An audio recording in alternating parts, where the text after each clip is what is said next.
بسم الله الرحمن الرحیم. اعوذ بالله من الشیطان الرجیم. بسم الله الرحمن الرحیم.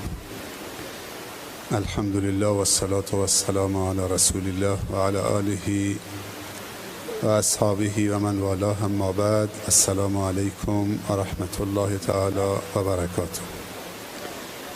خداوند تبارک و تعالی رو بسیار سپاسگزاریم و تشکر میکنیم خاطر همه نعمتهای خوب و مفید، توفیقات ارزشمند و گرانبهایش.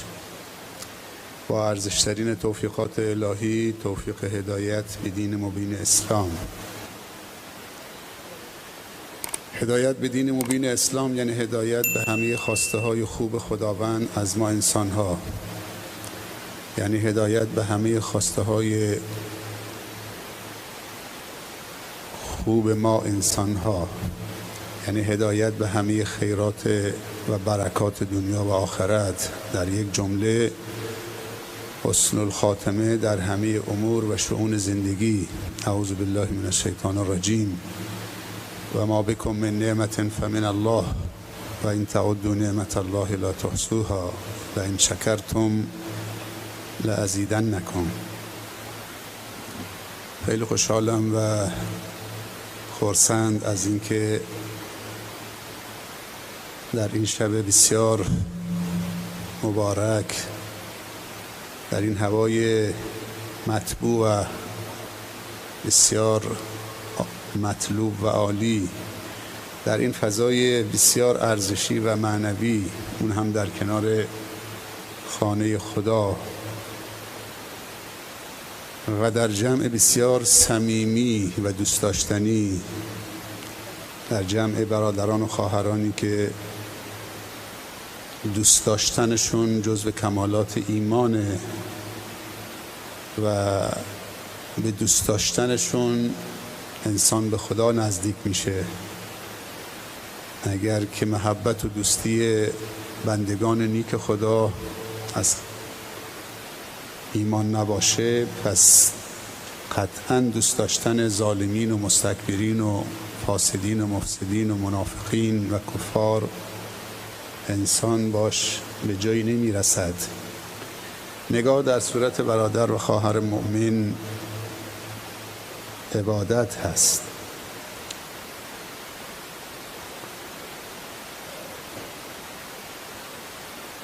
مناسبت برای تبریک گفتن خیلی زیاد هست. یک همین جشن عفت و پاکدامنی است، عروسی. در حقیقت این جشن عفت هست. بی عفتی در جشن عفت جایگاهی ندارد. اگر از ابتدای برنامه با نام خدا شروع می شود، باید تا انتهای برنامه با نام خدا ادامه پیدا کند. پس بی عفتی در هیچ مرحله از مراحل ازدواج که در حقیقت دعوت به عفت و پاکدامنی است، جایگاهی و محلی از اعراب ندارد در فرهنگ دینی ما و شما. فرا رسیدن یا نزدیک شدن ماه مبارک رمضان هم جای تبریک دارد. واقعا ماهی است پر خیر و برکت. هر شب قدر است. اگر قدر بدانید، انسان اگر قدر شناس باشه براش فرقی نمی کنه. اما در اسلام بعضی اماکن و بعضی زمانها و ازمنه از ویژگی خاصی برخوردار هستند، از برکت خاصی برخوردار هستند، مثل نماز خوندن در مسجد الحرام و در مسجد النبی. اگر در ماه مبارک رمضان باشد، در اواخر ماه مبارک رمضان باشد، دیگه از ویژگی بالاتری برخوردار هست. سرزمین عرفات، همچنین روز عرفات، شب قدر، بهترین روزی که آفتاب بر اون طلوع کرده روز عرفات و روز جمعه هست. این دو روز واقعا روزهای خیلی حساس و سرنوشت‌سازی هستند. همچنین شب قدر یک شب ویژه هست. در یک شب انسان معادل 83 سال و 6 ماه افزایش عمر معنوی میتواند بدهد. لیلة القدر خیر من 1000 شهر. خداوند گفته بهتر از 1000 ماه هست. واقعا یک تولد دوباره هست. این فرصت ها و این اماکن رو غنیمت بشماریم. هرچند که فرقی نمی کند اگر انسان هوشیار باشد، زمین و زمان آدم مقدس نمی کنه. اگر ما در شب قدر قرار بگیریم، در ماه مبارک رمضان قرار بگیریم و در صحرای عرفات اماکن مقدسه قرار بگیریم، اما ما انسان‌های مبارکی نباشیم، مجرد زمین و زمان انسان مبارک نمی کند. برکت با کارهای خوب و نیتهای خوب، انگیزه‌های خوب و مقاصد و اهداف عالی و تلاش مبارک و صحیح و درست در چارچوب صحیح، این برکت برای انسان و رشد و توسعه برای انسان ایجاد خواهد شد. خب پس تبریکات خیلی زیاده. انشالله که بتونیم از و مناسبت ها خیلی زیاده. اصلا همین دور هم جمع شدن، حالا عروسی بهانه است. بالاخره فکر نکنم همه به خاطر عروسی آمدن، هرچند که بانی این برنامه انسان‌های عاقل و فرهیخته و خردمندی بودن. میتونستن شاد باشن، میتونستن ساده و خیلی کوچک برگزار بکنن، ولی حیفشون آمد که این فرصت رو برای برادران و خواهران ایمانیشون مهیا نکنن. و واقعا اگر ما بخوایم مناسبت‌های خوب ایجاد بکنیم، واقعا دستمون بازه. از هر فرصتی میتونیم برای بهینه سازی زندگی خودمون و جامعه‌ای که منسوب اون جامعه هستیم حد اکثر استفاده رو ببریم. انسان مسلمان جزو فرامین قرآن و سنت هست که در هر ارتباطی دو چیز مد نظر قرار بده، یکی اخذ و یکی عطا. یعنی انسان مسلمان تو هر ارتباطی بیهوده نیست، غافل نیست، و تو هر ارتباطی هم یک طرفی نیست. در هر تعامل، در هر ارتباط اخذ و عطا هست. اخذ و عطا یعنی چی؟ یعنی استفاده بهینه از اون برادری که باش ملاقات میکنه و دو افاده خوب و بهینه برای برادرش. اگر استفاده ها، حتی استفاده های خوب یک طرفه باشه، این نوعی رباخواری است.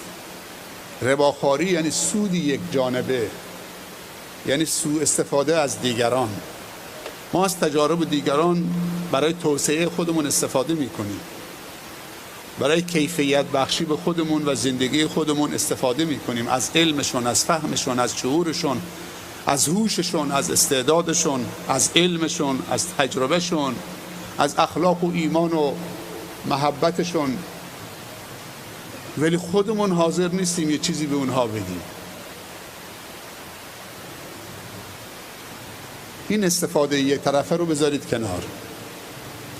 شورای یک شهر، دهیار یک شهر، مسئول یک شهر، امام جمعه یک شهر، وقتی مردم کمکش میکنن، بهش بها میدن، در یک جایگاه خاصی قرارش میدن، نیاد از محبت مردم، از حسن نیت مردم استفاده یک طرفه ببره، فقط برای تقویت خودش، مطرح کردن خودش و توسعه خودش.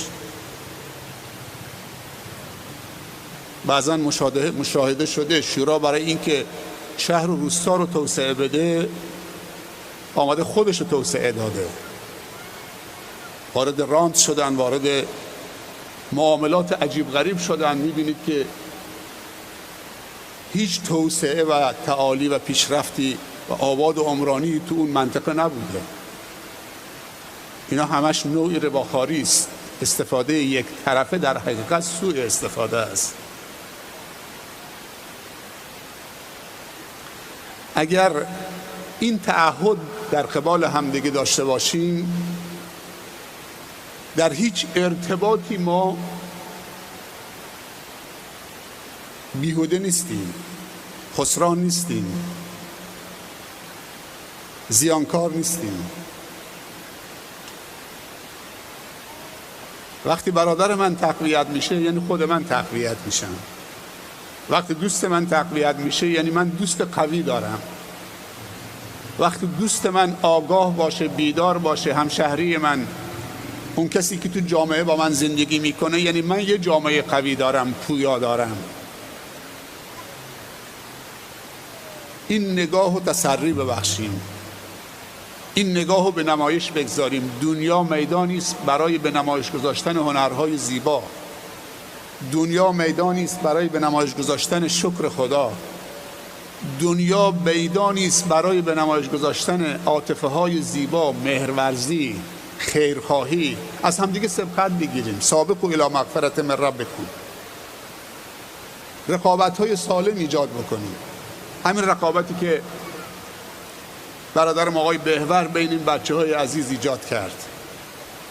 اگر بین بزرگترها این رقابت باشه بدون حسادت، خودش بلند شد دست چند نفر رو بگیره بلند بکنه، نه اینکه بلند شدن من رو حساب سرکوفت به دیگران باشه.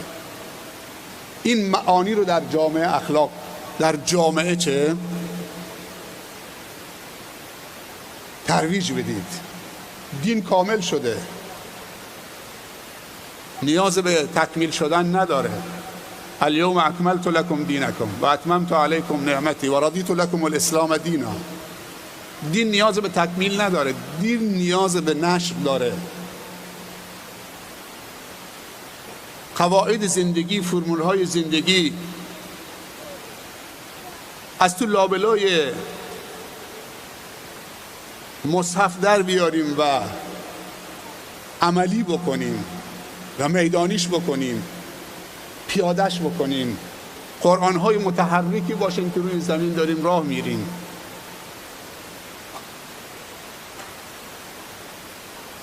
دنیا میدانی است برای نقاشی کشیدن، تابلوهای قشنگ.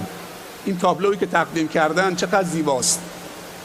با همه اختلاف سلایق میگن این تابلو زیباست، چون کسی که طراحی کرده واقعا استاد بوده. نقاشی های قشنگ بکشید که حتی مخالف نتونه بگه نقاشی زشته.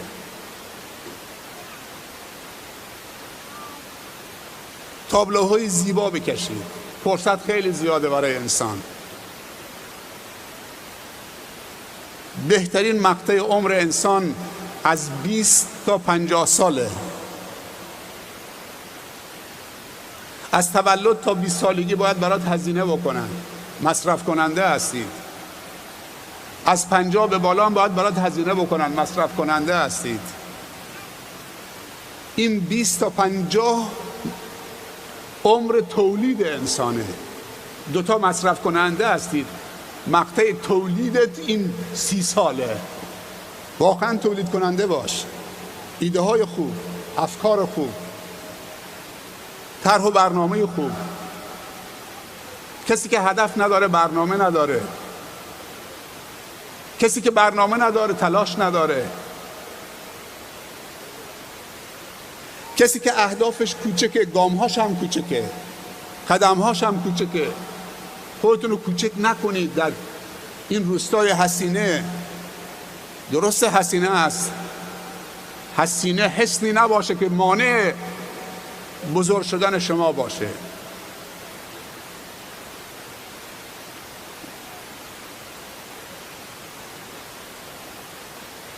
الم نشرح لك صدرك ووضعنا عنك وزرك الذي انقض ظهرك. به این آیات توجه کردید؟ اعوذ بالله من الشیطان الرجیم. بسم الله الرحمن الرحیم. الم نشرح لك صدرك. این درست خطاب به پیامبر صلی الله علیه وسلم هست، ولی خطاب به کل انسان هاست، خطاب به کل مسلمان هاست. آیا دل تو رو منشرح قرار ندادیم؟ چه دلی منشرحه، آرامه، استقرار داره؟ دلی که بزرگه، دلهای کوچک، اونا دل نیستن که روش مانور بدید. اونهایی که دلشون کوچکه، فقط جای خودشون و خانوادهشون میشه، جای خودشون و فقط روستاشون میشه، اقوامشون میشه، جای مانور ندارن. دو چیز ساحل نداره، پایانی نداره، یکی دل انسانه و یکی اقیانوس علمه. امام شافعی رحمت الله علیه میگه کلم ازددت علما ازداد علمی به جهلی. هرچی علم بیشتر خوندم، علمم به نادانی خودم بیشتر شد.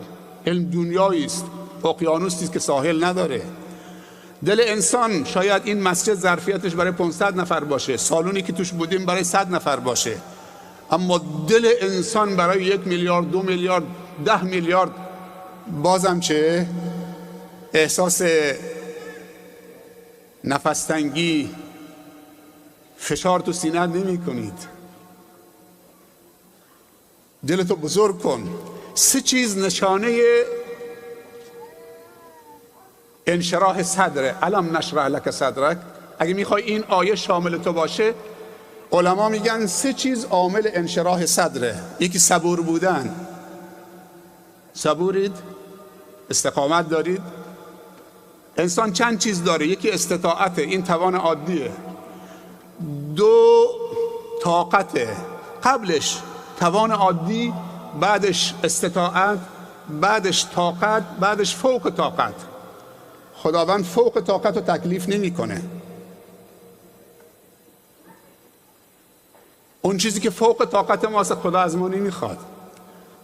اما طاقت وقتی داریم باید طاقت به نمایش بذاریم. اگر نیازی به طاقت نیست، استطاعت به نمایش بذاریم. اگر جایی روند طبیعیه، همون توان طبیعی رو به نمایش بذاریم. اما بعضی انسان ها کمتر از روال طبیعی هم. خیلی عجیبه. اگه اشتباه نکنم تو پارسیان یه تبریک سال جدیدم گفتم. ما در سال جدید خورشیدی 98 هستیم. بیایید یک روز رو 365 بار تکرار نکنیم. یه وقتی یه نفر هست که 1 سالش 1 نواخت میگذره، یه وقتی یه نفر هست 2 سالش، 5 سالش، 6 سالش، 10 سالش. یه وقتی هست یه نفر از خدا عمر گرفته، مسلمان زاده هست، الان 90 سالشه، حمدش از رو نمیتونه بکنه. این چه توسعه پیدا کرده؟ بچه‌های کوچکمون تو سن 7 سالگی 6 سالگی حافظ قرآن میتونن بشن. این اگه تو سن 6 سالگی 7 سالگی حافظ کل قرآن بشه، همینجور رشد بکنه، مواظبش باشی، بهش توجه بکنید، تا وقتی 70-80 سالش میشه. بعضی انسان ها، ما یک دکتر فا عبدالرحیم داشتیم، هندی بود، تو دانشگاه مدینه قسمت شعبه لغت عربی، 7 تا زبان بلد بود، چند تا دکترا داشت، هندی بود.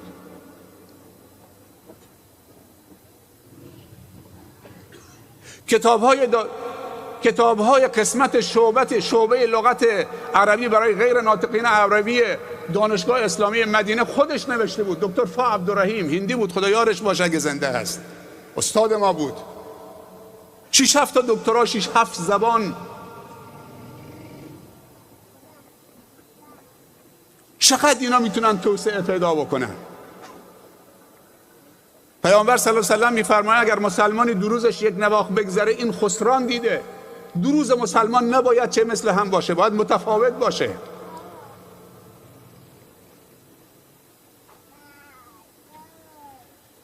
چرا حاضر نیستیم روزهامونو با تولیدات خوبمون یه روز جدیدی متفاوتی رقم بزنیم؟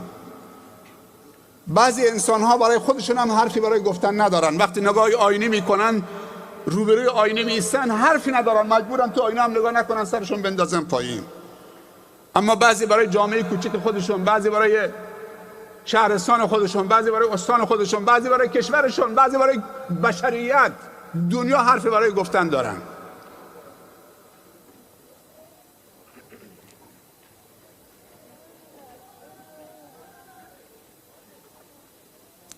یک صبور بودن. کسانی که کم طاقت و بی‌حوصله و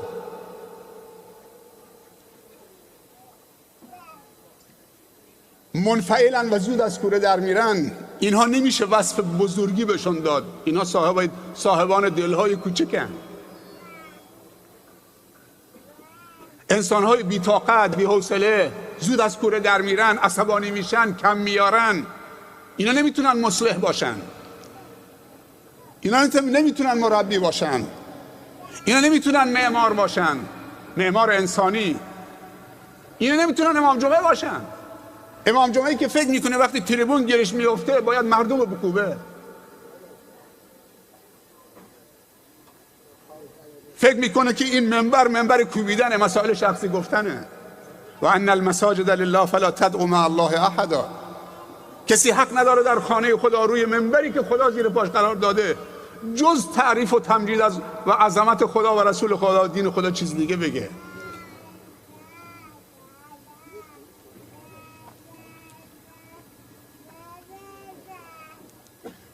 قرآن دستورالعمل زندگی است. آمده که زندگی انسانها رو بهینه بکنه، بهسازی بکنه. ان هذا القرآن یدعو للتی هی اقوم. یهدی للتی هی اقوم. هدایتگره. پس اولین نشانه انشراح صدر و دل بزرگ اینه که تو صبور باشید. هستیم؟ ما ماه صبر در پیش داریم. هر عبادتی اوصاف متعدد داره، ویژگی های متعدد داره. هر عبادتی دو چیز تولید میکنه، هم نور هم نیرو.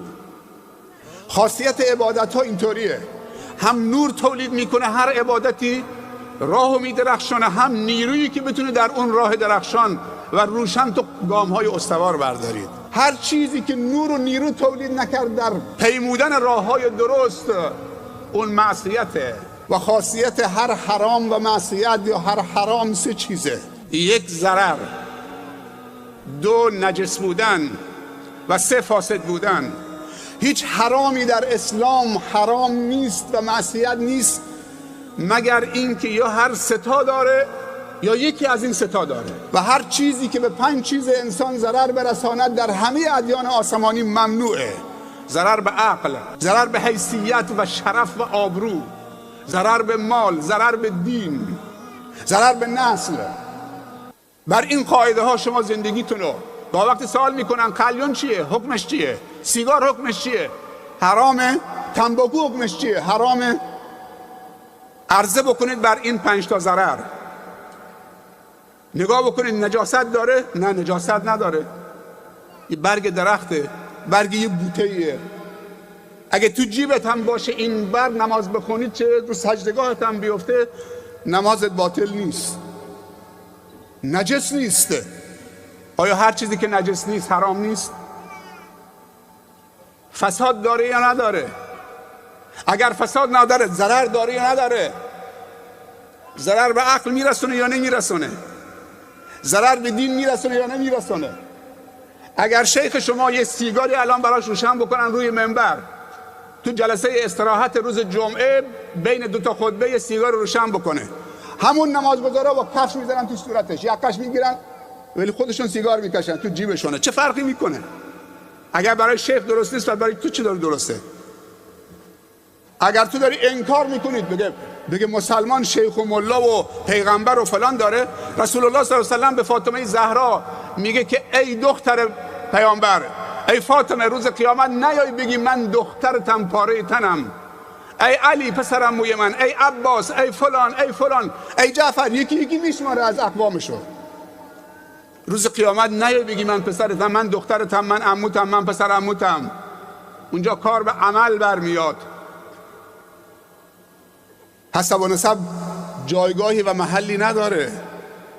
حتی قسم یاد میکنه، میگه اگر فاطمه دختر پیامبر دزدی بکنه من دستشو قطع میکنم.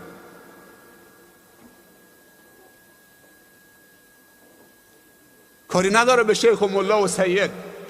اونهایی که جز ساداتن اگه عالم باشن، اگه دعوتگر باشن، اگه صالح باشن، 3 تا ثواب دارن. 3 تا حرمت دارن. یکی حرمت سید بودنشونه، یکی حرمت عالم بودنشونه و یکی حرمت مصلح بودنشونه، صالح بودنشون و یکی حرمت مصلح بودنشون. دعوتگرن،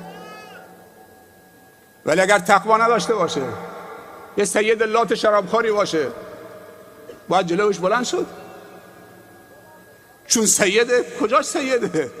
این دیگه بالاتر از حسن و حسین و جعفر و عباس و علی و از اونا بالاتره. عبدالله ابن عباس و امثالهم بالاتره و فاطمه.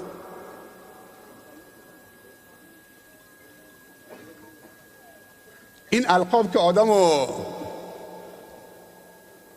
تنها چیزی که آدمو عقب و جلو میندازه علم و تقوا و مفید بودن و خدوم بودنه. صف بالا نشستن و لباس رنگارنگ پوشیدن و ماشین‌های نمیدونم فلان و و انسان‌های سرمایه‌دار هنگام مرگ شناخته میشن. اونهایی که شهادتین درست به زبانشون آمد روز جمعه، شب جمعه. یه شیخ احمد سعادتی بود تو این منطقه، میشناسنش اهل گلدار. اون خیر بزرگ تو قطر بود اگر اشتباه نکنم. روز جمعه ساعت 9-10 صبح غسلشو میزنه خودش، لباس سفید میپوشه، وضو میگیره، مسواکشو میزنه، خوشبوی عطرشو به لباسش میزنه، بس صدای چه رو به قبله تکیه میزنه تو سالن، صدای خانمش میزنه. این همسفرش، این رفیق دربش، میگه زن بیا که شوهرت مسافره، بچه ها رو صدا کن. زنش میاد میگه جناب شیخ تو که روز جمعه پشت به نماز جمعه نمی کردی، کجا مسافرید؟ میگه بچه ها رو صدا بزن. بچه هاش میان دو طرفش می نشینن. اول از همسرش خداحافظی میکنه و حلالی میطلبه، بعد از بچه هاش، بعد میگه اشهد ان لا اله الا الله و اشهد ان محمد رسول الله. نفس خالی میکنه. صلی الله علیه و سلم. این میش میگن سرمایه دار. سرمایه‌دار واقعی اینه حتی اگه نان شبم نداشته باشه، این جمله هنگام مرگ مدیون کسی نباشه، بدهکار کسی نباشه، این سرمایه است. خیلی وقتا گم میشیم. 4 تا لقب بهمون دادن. ما در اسلام تقدسگرایی نداریم. هیچ شیخی و هیچ شخصیتی نباید اجازه بده مردم خم بشن دستش ببوسن. تقدسگرایی در اسلام سبب استبداد دینی و مذهبی خواهد شد. احترام و حرمت و محبت چیز دیگه است، اما خم شدن، دست بوسیدن، این تقدسگرایی سبب استبداد دینی و مذهبی خواهد شد. افرادی پایبند بودن، مسلمان بودن، مؤمن بودن، به جایی رسیدن که ادعای خداوندی کردن. مرید و مرادی درست میشه، عبادت ها تعطیل میشه. به جایی که مردم رو دعوت به سوی خدا بکنه، دعوت به پرستش خودش میکنه. پرستش غیر از محبت، افراد در محبته. همدیگه رو دوست بداریم، با همدیگه مصافحه بکنیم، همدیگه رو تو آغوش بکشیم، مشکلی نداره. اما خم بشن بندگان خدا دستش ببوسن، هر کسی باشه. تقدسگرایی در اسلام سبب استبداد دینی و مذهبی خواهد شد. چقدر این خدایان ساختگی، پیرای طریقت و این مریدای بدبخت دین و ایمان ازشون گرفتن، به جایی که خدا رو راضی بکنن همجور میلرزن جلو شیخاشون، جلو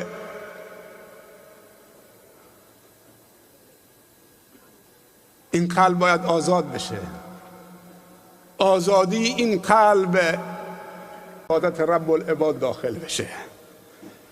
اشهد ان لا اله الا الله و اشهد ان محمد رسول الله. لا اله الا الله محمد رسول الله صلی الله علیه و سلم. قل هو الله احد الله الصمد لم یلد ولم یولد ولم یکن له کفوا احد. میخوای دلت بزرگ بشه؟ الم نشرح لک صدرک، قرآن دل انسان رو بزرگ میکنه.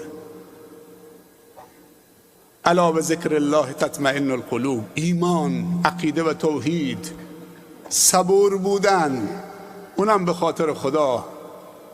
یا تو این وادی قدم مگذار یا وقتی گذاشتید صبور باش، کارهای بزرگ انجام بده.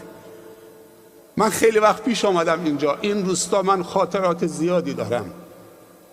داماد بنده و خواهرزاده بنده ناخدا نظر که دوست حاج حسن و سلمان و دیگر چند سال اینجا بوده با لنچ صیادیش، مثل برادر خودشون اینجا پذیرفتنش.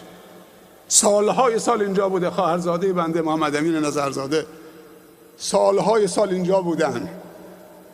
نگفتن این قسمت دریا مال ماست، روزی مال ماست.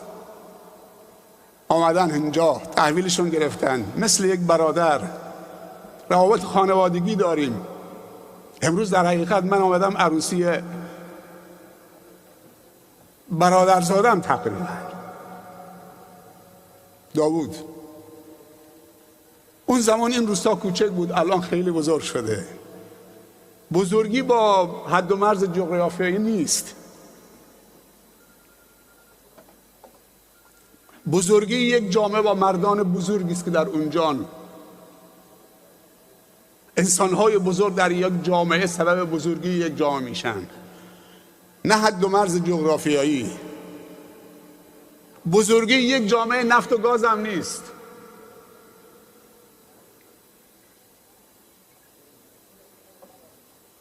میخوای امیر بشید؟ یک راه برای امیر شدن هست. میخوای آقایی بکنید؟ یک راه. پیامبر صلی الله علیه و سلم فرمودن امیر القوم خادمهم. یک راه برای آقایی و سروری وجود داره، اون هم راه خدمتگزاری است. نه دستور دادن، نهیب کردن، فرمان دادن. الم نشرح لک صدرک. علما میگن این دل مثل یک سرزمین پهناوره. خداوند این دلو که یک سرزمین پهناور میماند در قفسه سینه انسان جاسازی کرده. در حقیقت یک سرزمین محل کشته. حالا این دل کی داده؟ این سرزمین پهناور در قفسه سینه تو که قرار داده؟ جوابش کیه؟ جوابش کیه؟ الله. کسی میتونه غیر از الله ادعا بکنه که این دلو به تو داده؟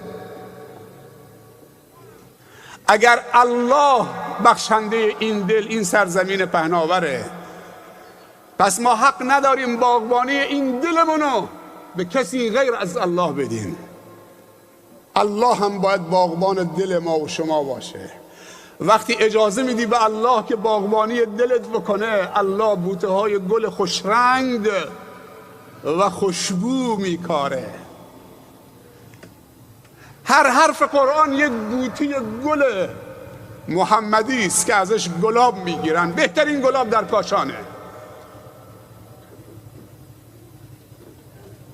همین گلاب کاشان سالهای سال میرفته به خانه خدا کعبه، با گلاب کاشان ما کعبه رو شستشو میدادن.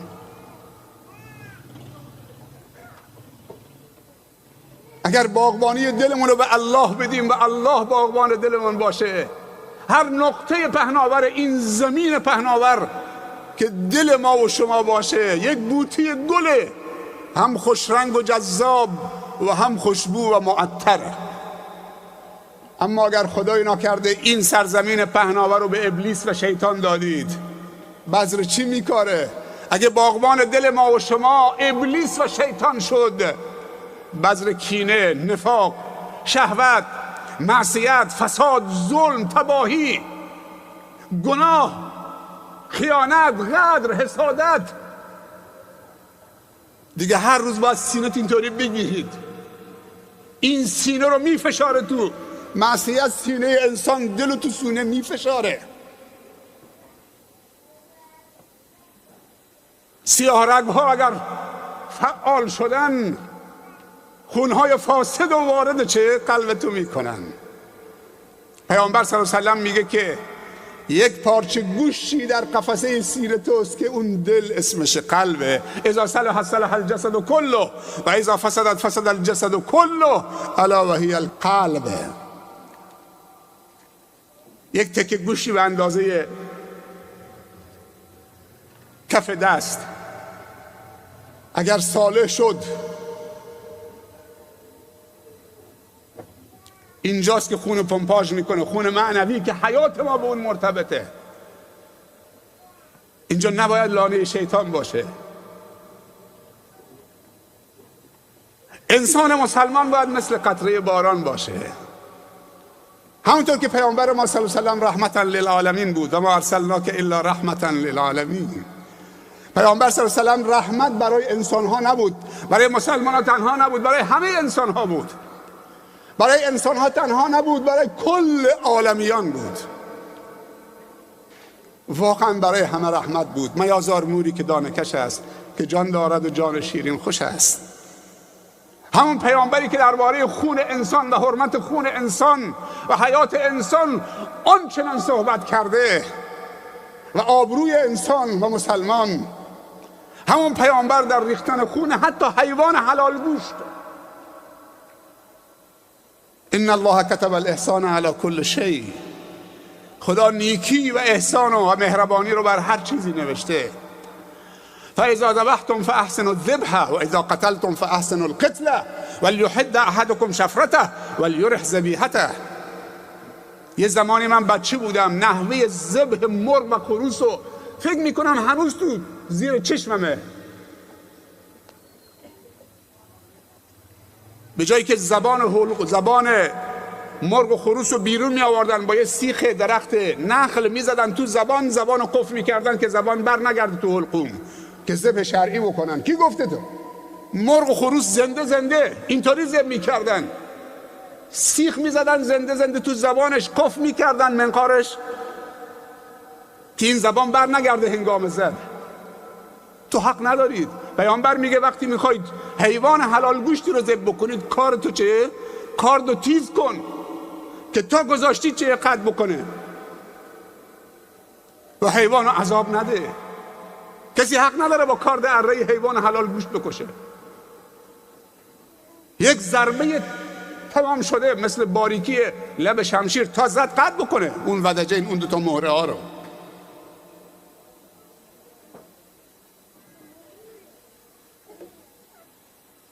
این حیوان حلال گوشتی که گفته چه؟ بعضی بلند میکنن، یعنی هنوز کار نگذاشته مرده. حضرت علی رضی الله عنه وقتی خنجر خورد از دست اون ابن ملجم خارجی، خنجر تو پیشونیش بود، زد پنجه، با این پنجهش زد دسته خنجر رو گرفت، با فزت و رب الکعبه، رستگار شدم به رب کعبه قسم. چون پیامبر صلی الله علیه و سلم بهش بشارت داده بود تو شهید میشی با ضربه‌ای که تو پیشانیت بخوره، خون فواره بزنه کل ریش و سینه در بر بگیره، و گفت این ضربه شهادته. پسراشو طلبید، گفت پسرم اگر من موندم، زنده موندم، خودم میدونم با این قاتلم. خوب دقت بکنید کی این حرفو داره میزنه. ضربه خورده، میگه فزت و رب الکعبه، میگه پسرم اگر من زنده موندم خودم میدونم، گذشت میکنم، عفو میکنم، میبخشم یا قصاص میگیرم. اما وای بر شما اگر من این ضربه خلاص بود و شهادت بود. یک ضربه بیشتر به من نزده، شما هم حق بیشتر از اون ضربه رو ندارید. عدالت به اوجش، اونم در چه جایگاهی، در چه لحظه‌ای که خون کم کم از بدنش داره میره. میگه اگر من رفتم و این ضربه شهادتم بود، این ابن ملجم فقط یک ضربه بر من بیشتر وارد نکرده. حق نداری بیشتر وارد بکنید، حق ندارید انگشتاشو قطع بکنید، ناخناشو بکشید، مسلش بکنید، زبانشو در بیارید، دماغشو ببرید، گوششو ببرید، یک ماه یک هفته بهشون غذا ندید. اینا اسیر شمان. همون غذایی که خودتون میخورید بدید صبحانه، نهار، شام. احترامشون بکنید، فقط ضربه خلاص یک ضربه. الله اکبر. امروز این عدالت کجاست؟ تو دنیا یافت میشه؟ این عدالت علوی کجاست امروز؟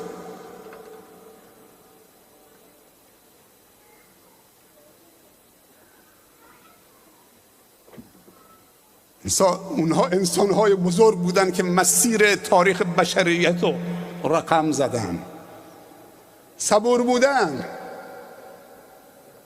2 افق دیدت و نگاهتو بلند کردن. ما وقتی بچه بودیم تو شهر خودمون تو سورو میگفتن هر کسی نگاه سر بینیش بکنه کاچ میشه. میدونی کاچ میشه یعنی چی؟ نمیدونم شما چی میگی؟ یعنی کافیه که 5 دقیقه نگاه سر بینید بکنی، سر دور میزن تق میافتید. بیا اینجا بیست، 5 دقیقه نگاه سر بینید بکن، چشمت به این طرف این طرف میره. ولی وقتی این نگاه تو از سر بینید بلند میکنی دورتر میره، تعادلت حفظ میشه. هر چی دیدت بلندتر باشه وسعت دیدت وسیع‌تر خواهد شد، بزرگتر خواهد شد. شما روی زمین نگاه کن چقدر وسیع دارید، چقدر وسعت دارید. برو بالاتر، رو دکلی بیست، بالای اون مناره گنبد برو، بعد از اون بالا نگاه کن. برو بلندی کوه، از اون پایین نگاه کن. برو تو هلیکوپتر، برو تو هواپیما، از اون بالا به زمین نگاه کن، چقدر وسعت دیدت بزرگ میشه. اونهایی که دل بزرگ دارن وسعت دیدشون خیلی بزرگه. پیامبر صلی الله علیه و سلم از جزیره العرب خارج نشد ولی نگاهش رفت تا آفاق. ما 300 میلیون نفر جمعیت مسلمان شافعی مذهب مالایو داریم در جنوب شرق آسیا. 250 میلیونشون در اندونزی هستند، بزرگترین کشور اسلامی از نظر جمعیت. مالایو 16 میلیون در مالازی، در برونای، در سنگاپور، در جنوب تایلند. 300 میلیون با اخلاق تجار مسلمان شدن. پیامبر از جزیره العرب خارج نشد، 2 بار خارج شد، یک بار در نوجوانی، یک بار در جوانی، در قافله خدیجه رفت. ولی دینش تا کجا رفته؟ به آفاق رسیده، چون به همه فکر میکرد. نگاهش خیلی بلند بود. نگاهتون رو به حسینه چه منحصر نکنید، بچه هاتون رو بذارید بزرگ بشن، نگاهشون جهانی بکنید. چین و عرب ہمارا، هندوستان ہمارا، مسلم هموطن ہے، سارا جهان ہمارا. علامه اقبال لاهوری میگه. این 2 تا سبب برای انشراح صدر. اما سبب سوم که خیلی مهمه، مخالف پذیری در کنار خودت. کسی که با تو اختلاف سلیقه داره، اختلاف نظر داره، اختلاف مذهب داره، اختلاف دین داره، اختلاف ایده داره، اختلاف فکر داره، این که بتونی بپذیری یک زندگی مسالمت آمیز در کنار هم دیگه داشته باشید. عیسی به دینش، موسی به دینش، هر کسی کسی رو قانع کرد اختیار داره. در یک جوی از مهربانی، صفا و صمیمیت در کنار هم دیگه. انسان‌هایی که دلشون کوچکه میتونن مخالف بپذیرن؟ فقط نابود کن، حذف کن، دور کن. اینا دلهاشون خیلی کوچکه. سومین نشانه انشراح صدر مخالف پذیری در کنار خودت، فرهنگ همزیستی و تعایش. چقدر زیباست که به مخالفمون فرصت بدین، قضاوت نکنین. تو حق نداری درباره هیچ کس قضاوت بکنید. احکم الحاکمین خودشه. اگه دوست داریش کمکش کن. تو حق نداری اگه شرابخوری داره شراب میخوره بگی این ملعون نجس شراب خورده، این جهنمیه. گریه و زاری و تواضع و معصیت خیلی بهتر از تکبر و عبادته. اونی که با نمازش مغروره، با 2 رکعت نماز و روزش مغروره، خیلی دورتره. آیا نمیترسی که فردا اون شرابخوار توبه بکنه بیاد جای تو با نمازت مغرورید، منت سر خدا و خلق خدا میذارید بیرید جای اون؟ بعضی انسان ها پشت تسبیحشون قایم شدن، بعضی انسان ها پشت حجشون قایم شدن. طرف فکر میکنه وقتی رفت حاجی شد دیگه هر کاری دلش میخواد بکنه، یه مجوز حج رفتن. بعضیا پشت نمازشون قایم شدن، هر کسی نماز میخونه دیگه آزاده. نه، اینطوری نیست. اگر راست میگی کمکش کن تا دست از این شراب بکشه. علمای ما عادت کردن فقط میرن مسجد، مدرسه دینی، مسجد، مدرسه دینی، تو بازار نمیرن چون اونجا اهل معصیتن. اگه گاه وقتم تو بازار برن اینطوری باید برن که چشمشون به نامحرم نیفته. پس بشین تو خونه تا جوانا بیان، برو تو مسجد بشین تا جوانا بیان، برو تو مدرسه دینی بشین دور خودت هم یه دیوار بکش تا جوانا بیان. بابا تو مسئول متدینین هستی، مسئول اونام هستید. اونام بگردن تو حق دارن. علما تو عروسی نمیرن که اونجا، اگه بزرگان تو عروسی نمیرن، تو بازار نرن، تو محل کار مردم نرن، تو دانشگاه نرن، کنار ساحل نرن، تو پارک نرن، طوری شده که علما دیگه روشون نمیشه تو پارک برن، روشون نمیشه تو بازار برن. با بازار یثرب یه روزی دست یهود بود. اقتصاد یثرب قبل از هجرت رسول الله صلی الله علیه و دست یهود بود. 3 قبیله بزرگ یهود در یثرب زندگی میکردن، قبیله بنی نظیر و بنی قینقاع و بنی قریظه. وقتی پیامبر صلی الله علیه و رفت نگفت برید بازارشون رو نابود بکنید. حرفه، فن، تجارت، بازار، کشاورزی دست یهود بود. پیامبر یکی یکی صحابه رو فرستاد تو بازار. به جایی رسید که بازار مدینه دست 10 مبشره به بهشت افتاد. عبدالله ابن عمر رضی الله عنهما گاه وقتی با یک غلامی داشت میرفت تو بازار، مغازه به مغازه سلام میکرد، دعای برکت میکرد، میرن مغازه بعدی. بعد غلامش میگفت سرورم، سیدم، چیزی نخریدید؟ بازار محل خرید و فروشه. گفت چرا نمیفهمی؟ ما رفتیم بر اهل بازار سلام بکنیم، دعای برکت بکنیم، انگیزه بهشون بدیم تا این سنگر رو حفظ بکنن. انسانهای بی تقوا اگر بازار رو قبضه کردن، اقتصاد، مالی هم که کمک میکنن، اصلا اقتصاد وقتی که مسموم شد دیگه نه نماز جواب میده، نه روزه جواب میده، نه تلاوت قرآن جواب میده، نه حج جواب میده. اقتصاد رو باید سالم نگه داشت، فرهنگ رو باید سالم نگه داشت. اگر امکان گناه و استمرار گناه برای انسان ممکن نباشد، توبه فایده‌ای ندارد. توبه جذاب و زیباست که استمرار گناه برای تو باشد. بگی از خدا میترسم. من میرم تو بازار، چشمی به نامحرم افتاد، چشمی داده پایین. ولی من نمیرم بازار چون که اگه برم چشمم به نامحرم افتاده. پس تو خیلی ضعیف الایمانید. یه وقتی مفتی اعظم عربستان بود اگه اشتباه نکنم، گفته بود من الحمدلله میگم که تو تلویزیون من، تو خونه من تلویزیون نیست. خیلی ضعیفی، خیلی ضعیفی. و تو خونه تو کاردم نباید باشه، تبرم نباید باشه، کبریتم نباید باشه، نفتم نباید باشه، گازم نباید باشه. تو اینقدر ضعیفی و بچه ها ضعیف تربیت کردی که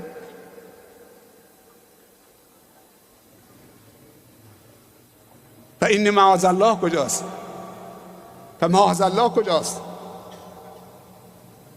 برای هر یوسفی زلیخایی هست.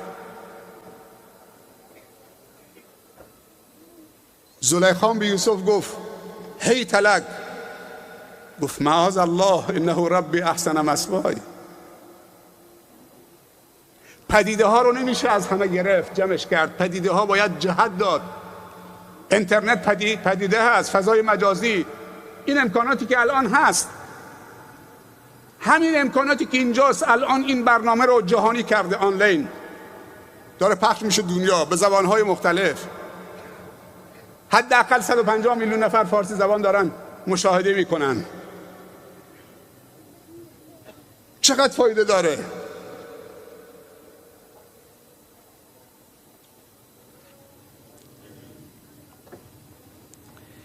پس سومین عامل انشراح صدر مخالف پذیری است.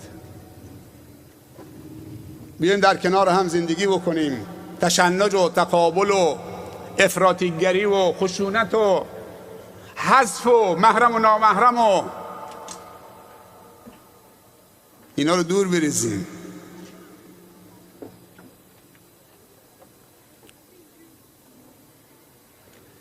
خب امشب عروسیه. خیلی برنامه خوب دوستان ارائه دادن، خیلی عالی بود، خیلی عالی بود، چیزهای خیلی خوب شنیدیم، حس و حالمون عوض شد. چند تا فلسفه برای ازدواج هست. یک، خوشنودی خدا و رسول خدا، امر خدا و رسول خداست. و انکحوا الایام منکم و الصالحین من عبادکم و امائکم ان یکونوا فقراء یغنیهم الله من فضله. پس اولین فلسفه ازدواج امر خدا به جا آوردن که خدا و رسول خدا از ما خوشنود باشن. دعا میکنیم خداوند از این نور چشممون داوود و همچنین همسر محترمی ایشان خوشنود و راضی باشن. بگید آمین. دومین فلسفهش رسیدن به شرم و حیا و عفت و پاک دامنی است. خداوند تضمین کرده هر کسی که پناه بیاره به ازدواج و فرار بکنه از بی‌عفتی و پناه بیاره به ازدواج، به آغوش ازدواج و عفت و پاک دامنی، بر من واجبه که ازش حمایت بکنم.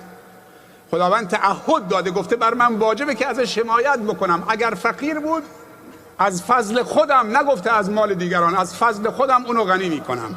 همین آیه که تلاوت کردم به 3 نفر خدا تعهد داده که بر من واجب نصرتشون. یک جوانی که به خاطر ترس از واقع شدن در حرام به ازدواج پناه بیاره. ازدواج آسان بگیرید. در کشور ما بین 10 12 تا 15 میلیون جوان تو ترافیک ازدواجن. از خدا بترسید، به بچه هاتون رحم بکنید. کشور ما یکی از جوانترین کشورهای دنیاست، بالاترین جمعیت جوان دنیا رو داریم. 13 14 میلیون تو ترافیک ازدواجن. زن حلال 500 میلیون، 1 میلیارد 2 میلیارد پول میخواد. حرام مفتی چیزم بهش میدن. بزرگترها به جواناشون رحم بکنن. اینا فرزندان ما هستن، جگرگوشه های ما هستن. پدر عروس خانم مسائل رو براش آسان بگیره، فردا این پدر نوه تو میشه. همین دامادی که آمده خواستگاری دخترت میشه داماد تو، بعد تو رو پدر بزرگ میکنه، به کمال انسانی میرسونه. تو پدر بودی الان میشی پدر بزرگ، نوه هاتو میبینید، نتیجه هاتو میبینید. بعضی از پدر خانم‌ها شب اول میخوان دامادشون رو چپاول بکنن. غارت، مفلس، هر چی داره 200 میلیون شیربه ها، 500 میلیون فلان، 100 میلیون به حساب مادرش بریز، 200 میلیون به حساب فلانش بریز. عجب. یعنی این پدر دنبال عفت دخترشه؟ چرا آمار طلاق در کشور ما داره بالا میره؟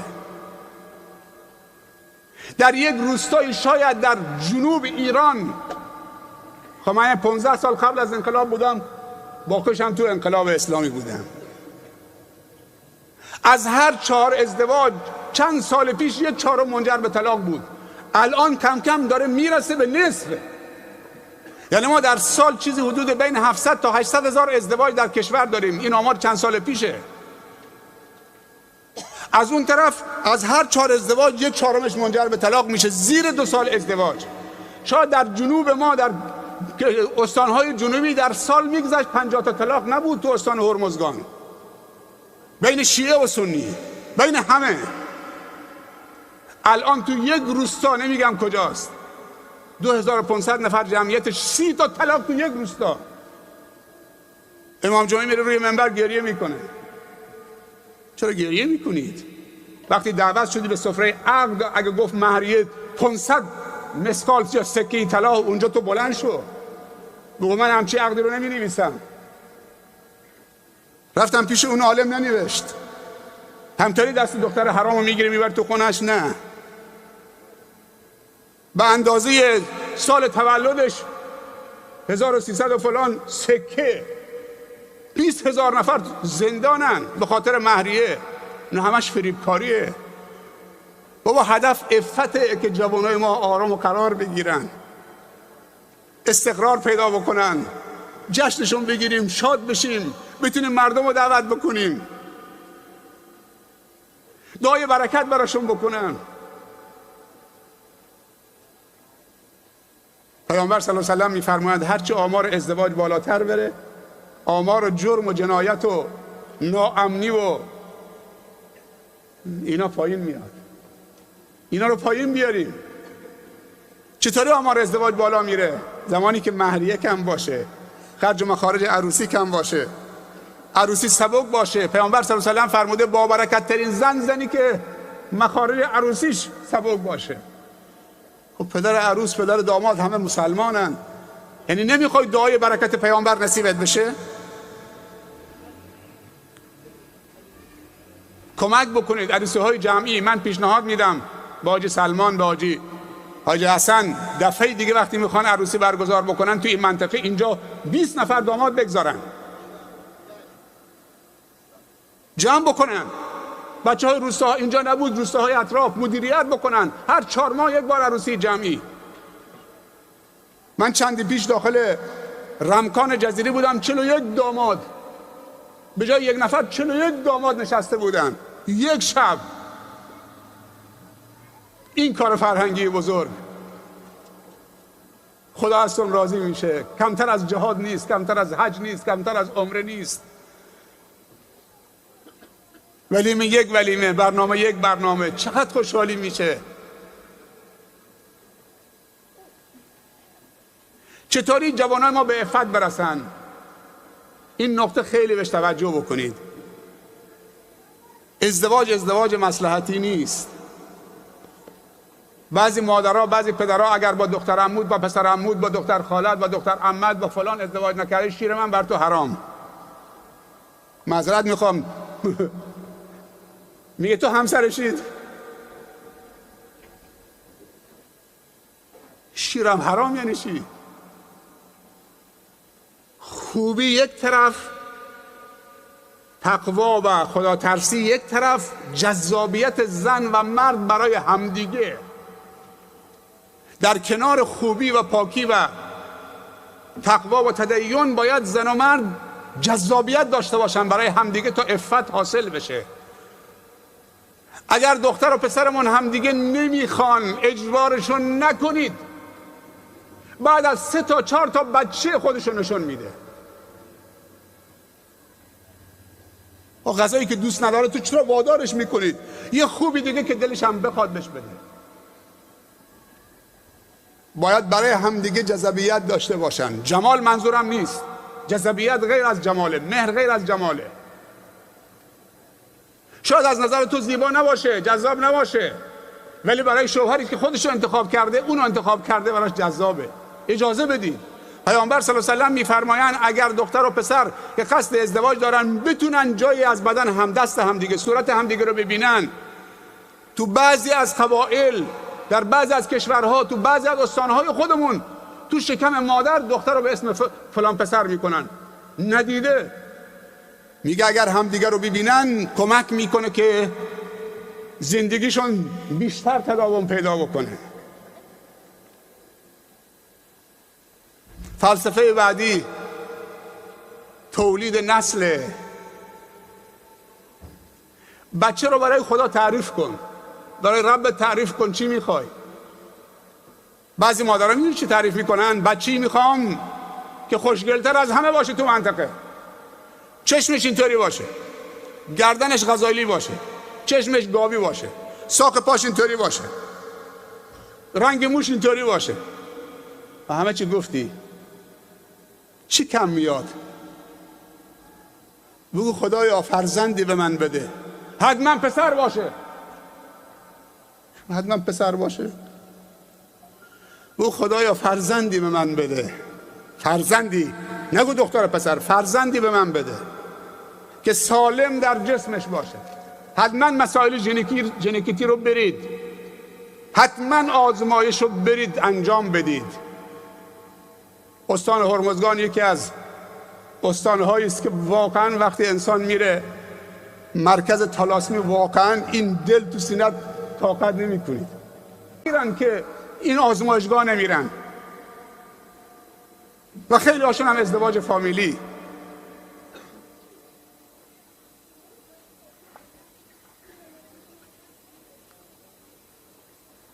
خدایا فرزند سالم، راهش اینه که برید آزمایش بدید مسائل ژنتیکی رو، خیلی کمک میکنه. فردا این بچه معلول رو دست میمونه، شرمنده خدا و این بچت میشید، ولی جنایتکار خودت بودید. قبل از اینکه دل ببندید اول با فکره، قبل از اینکه با چشمت و دلت عاشق بشید اول با فکرت. هیچ مشکلی نیست تا ازدواج نشده از هم جدا بشید، خدا روزی تو رو جای دیگه رسونده، ولی این همه محبت ها میریزه، شهوت ها تمام میشه، خودت میمونی با بچه معلول. خدا فرزندی به من بده که سالم در جسمش باشه، صالح در اخلاقش باشه، مصلح و مفید برای جامعهش باشه. اشکال نداره خوشگلم باشه، چه اشکالی داره؟ ولی اگه خوشگل باشه صالح نباشه چی میشه؟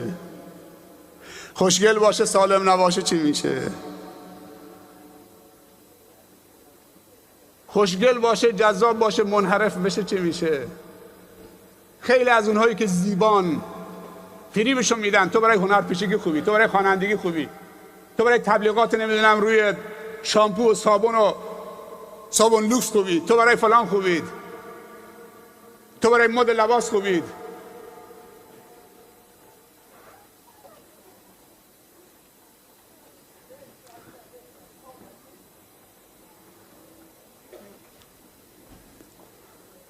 پس اینو از خداوند چه؟ دوستی داشتم تاجر بود، فرش فروش بود، میگه همش خانمم دختر به دنیا می آورد. یه روز یه نفر منو وسوسه کرد، گفت آجی این همه پول یه نفر نداری که نامت بلند بکنه؟ گفت نامم چطوری بلند بشه؟ گفت یه پسر نداری، اینا همه به اسم زنته، یه پسر ندارید، این دخترها همه به اسم دامادشونه. گفتم چه کار کنم؟ گفت برو یه زن بگیر تا خدا بهت پسر بده. میگه یه لحظه غافل شدم، وسوسه شدم، فکر میکرد که نامش با فقط پسر بلند میشه. یه وقتی با دختر صالح و مصلح هم بلند میشه، از همون دختر نوه پسر صالحی که دنیا را پر از علم میکنه، پر از تقوا میکنه، خدوم میشه. اینو داشته باشید. من یه چیز دیگه یادم نره، ما یک دکتر شمالی داشتیم تو محله سرو، دکتر کاکاوان، تو بندر لنگه است الان. شاید بعضی بندر لنگه ها اونو، این چند سال تو منطقه ما بود، تو تازیان بود، تو روستاهای اطراف بندر، چند سال هم تو سرو بود، با ما خیلی صمیمی بود. یه نامه نوشته بود به انجمن که هر مریضی که به انجمن مراجعه میکنه انجمن یادداشت بده بیاد اینجا، من رایگان با داروش با آمپولش. باشه چشم آقای دکتر. به خواهرم هم که مرکز حفظ و مرکز دانشجویی داشت، خالاشه، نوشته بود که هر چی مریض هست بفرست. یه روز من بهش گفتم دکتر جان، خب تو از ما که نمیگیری بزید، از این همه که انجمن معرفی میکنه نمیگیرید، هرچی مسجد معرفی میکنه نمیگیرید، هرچی از خوابگاه دانشجو و کلاس حفظ نمیگیرید، تو اینجا خونه دارید، اجار کردید، مطب دارید، پول آب، برق، تلفن و. گفت شیخ خدا خیرتون بده که شما معرفی میکنید، من هنوز از دین مادر بزرگم در نیامدم. گفتم داستان مادر بزرگت چیه؟ گفت وقتی من برای پزشکی میخوندم به مادر بزرگم گفتم تو دعا بکن تا من پزشک بشم. گفت پسرم من دعا میکنم اگه تو پزشک شدی 1000 تا مریض تن خیرت خودت برای من هدیه میدید. گفت شیخ من هنوز به مادر بزرگم قول دادم که وقتی پزشک شدم 1000 تا مریض و مجانا تن خیر مادر بزرگم، هنوز 1000 تا مال مادر بزرگم تمام نشده، بعد پدر بزرگم، بعد مادرم، بعد پدرم، بعد معلمم. سبحان الله. همچه فرزندایی هم هستن. بالاخره این حاجی وسوسه شد، ازدواج کرد، 2 تا زنهاش با هم باردار شدن. سبحان الله. زایمان کردن شیخ سلمان. شیخ سلمان میدونه من چی میخوام بگم. اولی پسر آورد، دومی دختر آورد. ببخشید درسته؟ اولی پسر آورد، که ترکش کرده بود به خاطر پسر، رفت با دومی ازدواج کرد. دومی که به خاطر دختر گرفته بود، به خاطر پسر گرفته بود، دختر آورد. یا حاجی به سجده افتاد، میگه خودم گوشم و محکم اینطوری گرفتم، فشار دادم، خدایا توبه نصوح، غلط کردم، دخالت در کار تو نمی کنم، خدایا صالح شما، خدایا صالح شما. این مثل همون داستان خوله بنت ثعلبه و اوس ابن صامت میمونه. سوره مجادله رو خوندید که چیزی به اسم ظهار شنیدید؟ با تا دسته‌دار زا، ظهار، ه دو چشم، الف را. اگر مردی به زنش بگه انت علیک ظهر امی، تو به زنش بگه مردی کمر تو مثل کمر مادر منه، دست تو مثل دست مادر منه، این زن برش حرام میشه، دست نمیتونه بهش بزنه. زن آدم مثل مادر آدم نیست، هیچ موقع حلال مثل حرام نیست و حرام مثل حلال نیست. زن آدم مثل خاله آدم نیست. اگر مردی به زنش بگه، زنش کفاره مغلظی میخواد، 2 ماه پی در پی با روزه بگیره اگه بخواد دست به زنش بزنه. چه راحت بعضی موقع زنمون تشبیه به مادرمون میکنیم، تشبیه به خواهرمون میکنیم، تشبیه به دخترمون میکنیم. این کلمات خیلی خطرناکه، چون قرآن نمیفهمیم چی میکنیم. اوس ابن صامت به زنش خوله بنت ثعلبه گفت انت علیک ظهر امی، تو برای من مثل مادر منی. این زن چادرشو برداشت دو به طرف رسول الله صلی الله علیه و سلم، مردم لنگشو برداشت دو به طرف دنبال زنش. اشتباه کردم 20. خداوند صدای این زن رو شنید. قد سمع الله قول التي تجادلك في زوجها و تشتكي الى الله والله يسمع تحاوركما. سوره مجادله آیات اولش رو بخونید. هنوز نرسیده بود که این آیات نازل شد بر پیامبر صلی الله علیه و سلم، با هم رسیدن. خوب دقت بکنید تو این کلمات. خوله گفت یا رسول الله شاهد باش صلی الله علیه و سلم، زمانی که من جوان بودم این مرد که اوس باشه میوه جوانی منو خورد، به من نگفت تو مثل مادر من هستی، تا تونست میوه جوانی منو خورد، به من نگفت مثل مادرم هستید، تا تونست از زمین کشاورزیم برای خودش تولید کرد، کشت و زر کرد، دختر و پسر تولید کرد، به من نگفت مثل مادرم هستید. الان که نازا شدم، به سن یائسه رسیدم، میوه جوانی ندارم، تولیدم چه متوقف شده، به من میگه تو مثل مادرم هستی.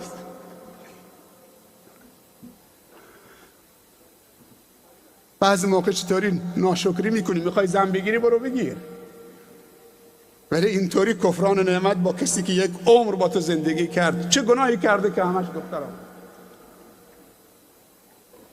3 بیت شعر عربی یک روزی تو کتاب استاد رافعی تو کتابخانه دانشگاه اسلامی ورق میزدم، این 3 بیت شعر رو به عنوان لطیفه ولی خیلی پرمحتواست. به این 3 بیت شعر رسیدم که یک شخصی بود به اسم ابو حمزه، قهر کرده بود از خانه که زنش فقط دختر میاره، پسر نمیاره. رفته بود خانه همسایه، نمیامد خونه. بعد از چند ماه این زنش کاغذی برداشت، شاعر بود و حکیم بود، 3 بیت شعر نوشت فرستاد پیش شوهرش ابو حمزه. شما عربی بلدید دیگه همتون. میگه مال ابی حمزه لا یاتینا یظل فی البیت الذی یلینا غضبان الا نلد البنینا تالله ما ذلك فی ایدینا. زن داره میگه و نحن کالارض لزارعینا ننبت ما قد زرعوه فینا. سبحان الله. میگه این ابو حمزه چشه؟ ناراحته، شبا خونه همسایه میخوابه، خونه بغل دستی نمیاد خونه، قهر کرده، ناراحته، خشمگینه، غضبان از این که ما دختر به دنیا میاریم پسر به دنیا نمیاریم. به خدا قسم که این دست ما نیست، ما مثل زمینی هستیم که در اختیار کشاورزیم، هرچی کاش ما درو میکنیم. ابو حمزه دید که این زنه داره راست میگه، نامه رو گذاشت تو جیبش، آمد در خونه زد، با خانمش آشتی کرد. راست میگه. حالا من نمیخوام برم تو مسائل علمیش. قرآن پر از مسائلی است که امروز طب و خیلی مسائل دیگه چه پیشگویی کرده، امروز شکوفاش بده. خب در کنار این مسجد هستیم، چند جمله هم برای این مسجد. خونه هایی که کنار مسجد هستن، من یه مثال بزنم. اگر آمدی یه جای خانه درست کردید، عرب میگه الجار قبل الدار، همسایه قبل از خانه. اگه یه همسایه متین وزین با شخصیت، با تقوا، انسان مؤمن خوب مهربان آمد کنار خونت، زمین خرید، خونه درست کرد، تو خوشحال میشی یا نمیشی؟ میگی به به عجب همسایه خوب، امنیت برای خانوادمه. دلت خوش میشه که یه نفر آمده چه انسان باشه، هر کجا که باشه، همسایه تو. اما اگر خدا آمد همسایه تو شد، خانه شو بغل خانه تو درست کرد، 1000 نفر هم تو شهر شما کار میکنن. اینو تمومش کنید. ما یه مسجدی تو محلمون داریم، مسجد سلمان. تو روزی که اقتصاد خرابه، کار تعطیل تقریبا، تورم بالاست، مشکلات بیکاری هست، با طلای خواهرها داریم درست میکنیم. الان کوچکترین انگشتر، یعنی پلاک، کوچکترین پلاک 2 میلیون کمتر نیست. سهام بفروشید. اینجا یه تجارت لنتبوره، آقا هر متری مثلا 2 میلیون، یه خانواده بیاد 2 میلیون یه سهم بخره. یه متر مال من. نمیتونه 2 تا خانواده شریک بشن، 2 نفر 2 تا 1 میلیون یه سهم. اگه یه نفر میتونه 5 سهم بخره. توی یکی از روستاهای اطراف بندرعباس، روستای چاهو، مسجد درست میکردن، همه با هم شدن. یه وقتی یکی از مسئولین مسجد، امام جمعه شون، گفت شیخ یه روزی یه مادر پیری دیدم که 2 تا بز، گردن 2 تا بز گرفته آمد در مسجد. گفت جناب شیخ من پول ندارم، فقط 2 تا بز دارم، تحویل بگیر، اینو بفروش خرج مسجد بکن. من خودم یک مسجدی برای مادری درست کردم تو روستای کویی که جاست. این مادرمون تو بحرین مهیابه و سمبوسه و پکاری میفروخت و جلیبی، با پول مهیابه مسجد درست کرده. الان برید اون مسجد روستای کوچک چقدر آباده، چه کلاس‌هایی اونجا هست، با پول مهیابه. اگه یه نفر 5000 تومان هم آورد ازش تحویل بگیرید، نگاه به اون رقمش نکنید. اونهایی که اینجا کار میکنن، تو این محل کسب درآمد میکنن، یه حقوقشون رو بدن به این مسجد. اینجا محل کسبشونه. اونهایی که زمین دارن، هرچی مسجد دورش بازتر بشه، ملحقاتش بیشتر بشه، یه پارک، یه پارکینگ، یه فضای سبز، یه کتابخانه، یه زمین ورزش کنار مسجد برای بچه ها، یه سالونی، اصلا یه سالن آمفی‌تئاتر، خیلی عالیه. خب در پایان دوباره تکرار میکنم، برادر و خواهران سیل زدمون رو فراموش نکنید. من تو زیارت گفتم، تو اون موقع تو لیردف تازه سیل وارد گلستان شده بود، اول گلستان بود اونجا. گفتم تو عروسی عاجل خراسی، گفتم کرمانشاه، مازندران، لرستان، خوزستان، گلستان و همه استانها و شهرهایی که سیل آمده، عزیزان هم دعای خیرشون بکنید، خدا اونها رو صبور بکنه، صبرشون، استقامتشون و شاکر باشن، هم کمکشون بکنید نزدیک فقر تبدیل به کفر بشه. یکی از علما میگه یه زمانی قحطی آمد در نیشابور، اون موقع من فهمیدم که نام اعظم خدا در نیشابور نان است. میگه تعجب کردن که من گفتم نام اعظم خدا که مردم دارن فریاد میزنن نان نان. دیدم که صدای اذان از مناره ها چه تعطیل شد، دیدم که در مساجد قفل شد، نماز جمعه برگزار نشد، نماز یومیه برگزار نمیشد. دیگه هیچ صدایی نبود، فقط صدای نان. فهمیدم که نام اعظم خدا نان است. اونهایی که اضافه بر زندگیشون دارن اسراف نکنن. چه از کانال دولت اطمینان دارید، هلال احمر، بهزیستی، کمیته امام. اگر اطمینان ندارید، انجمنهای خیریه که اطمینان دارید، دوستانی که تو اون شهرها و استانها اطمینان بهشون دارید، مهم که این کمک تو بفرستید. اوائل سیل احساسات خیلی بالاست، همه میشتابن کمک میکنن.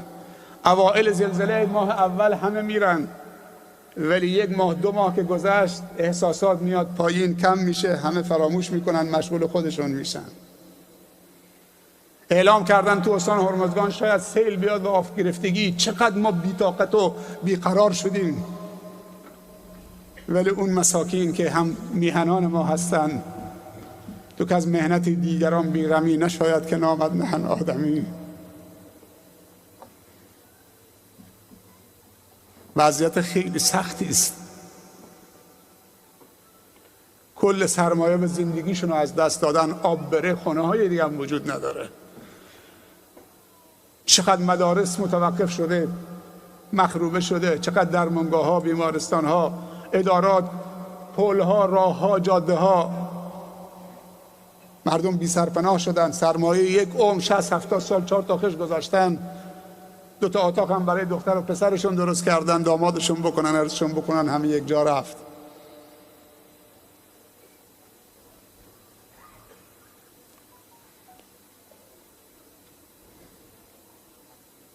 همدردی لازمه، همدردی عملی.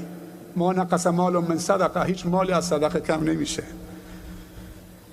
خب از حوصله همتون تشکر میکنم، برای همتون آرزوی موفقیت میکنم.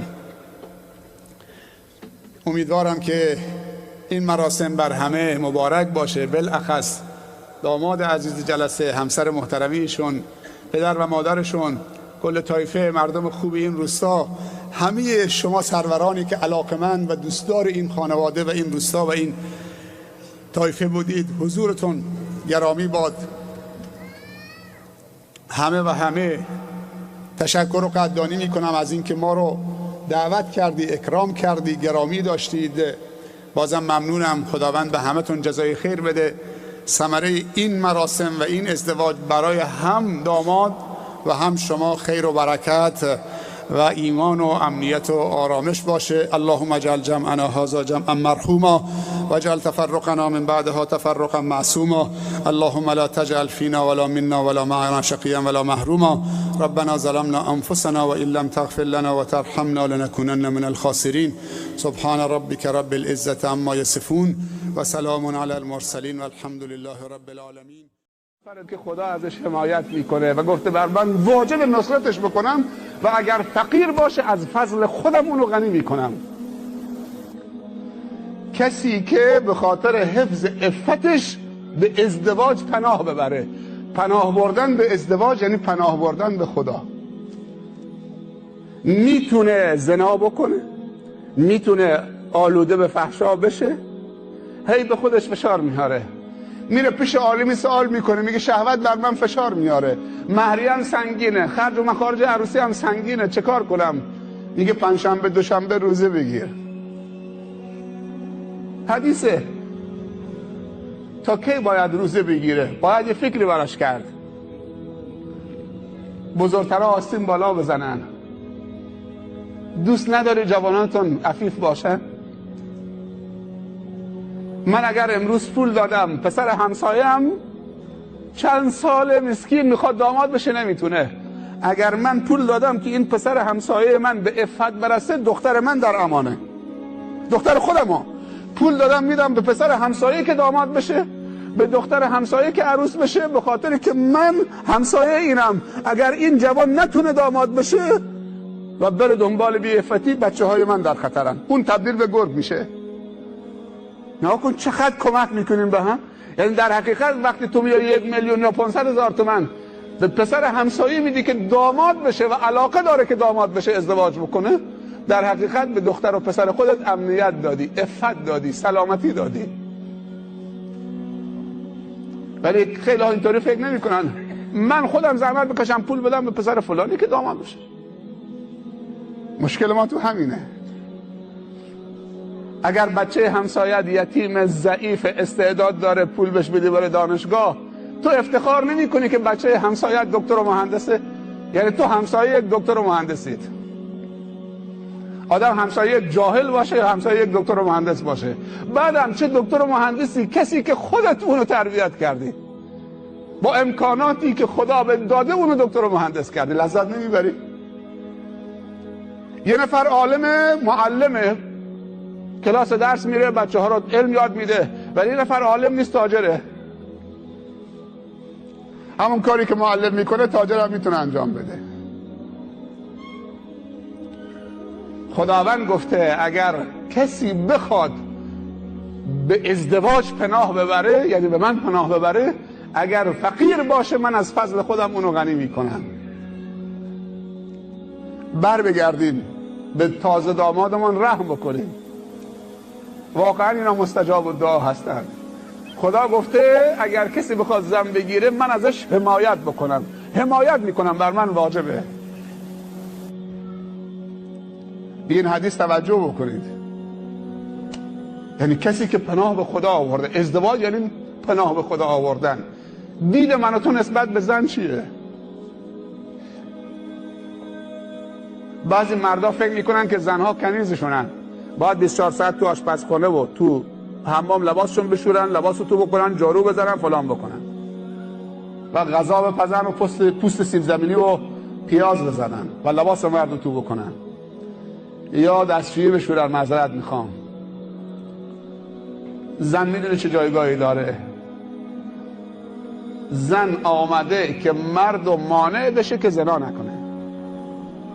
یعنی زن آمده تو زندگی مرد که به مرد کمک بکنه که مرد عفتش مصادره نشه. بزرگترین کمک زن آدم به مردش میکنه و بزرگترین کمک مرد به زنش میکنه. همطوری که زن کمک میکنه که مردش آلوده نشه، زنا نکنه، مردم کمک به همسرش میکنه. یک نکته اینجا باید بزرگترها توجه بکنن. باید زن رو به پسرتون تحمیل نکنید. خیلی ها زن گرفتن ولی دنبال فساد هم هستن. چرا؟ به خاطر که زن به خاطر باباش گرفته، زن به خاطر مادرش گرفته، گفته اگر حتما با دختر خالت ازدواج نکردیش گیرم برات حرام. خب من نمیخوام، دختر خالم دختر خوبیه ولی دل من نمیخواد. من یه دختر خوبی دیگه که دختر همسایه است میخوام، یه کمی دورتره.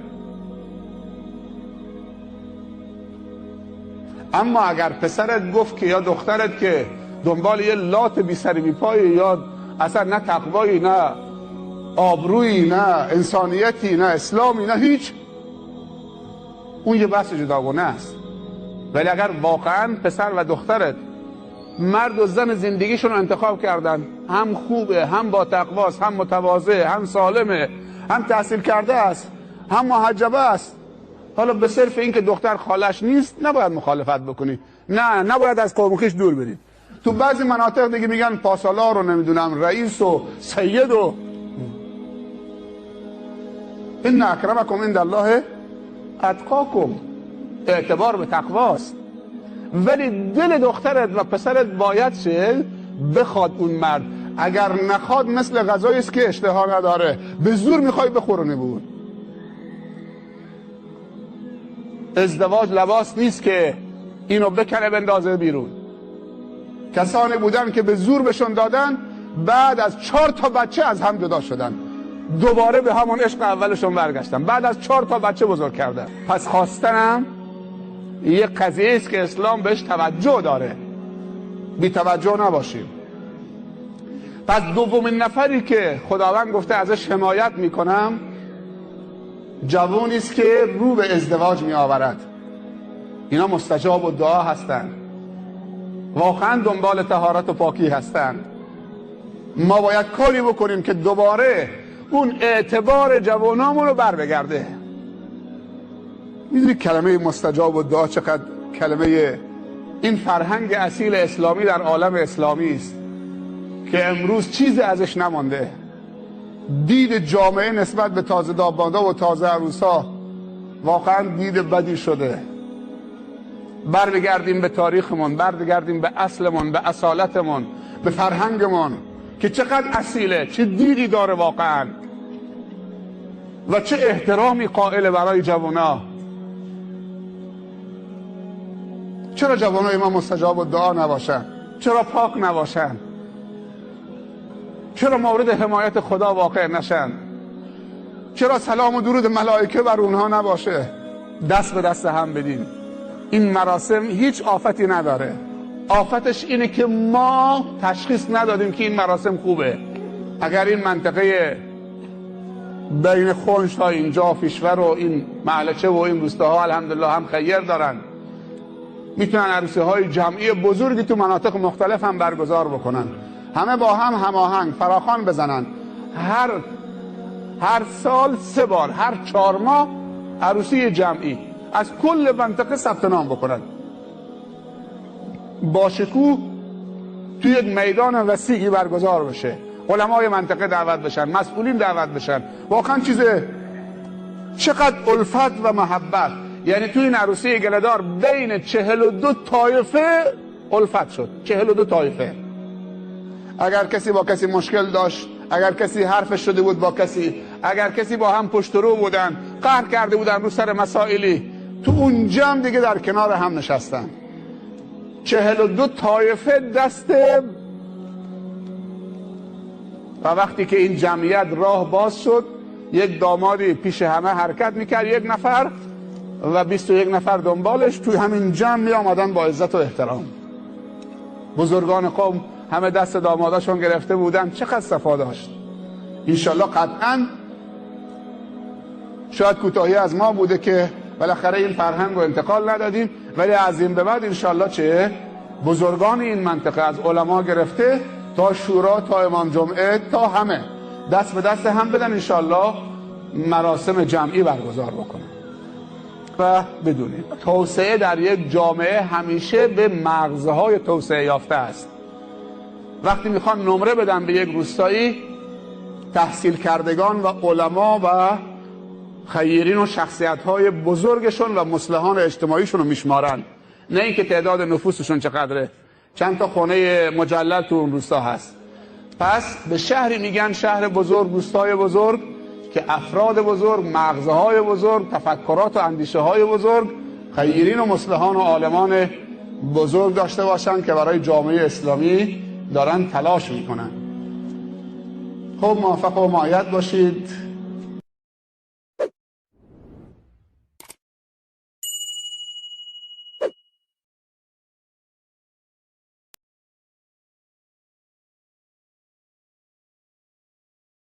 اسلام و تقویت اسلام دعا کرد برای هدایت حضرت عمر رضی الله عنه. حضرت عمر شخصیت بزرگی در جاهلیت بود، در قریش بود، قدرتی بود. پیامبر دعا کرد خدایا اسلام را عزیز بگردان، قدرت ببخش، قوت ببخش، پیروز بگردان با اسلام و هدایت عمر ابن الخطاب. دعا مستجاب شد، عمر مسلمان شد و از اسلام عمر مملکت ما و مملکت روم و دنیا مسلمان شد.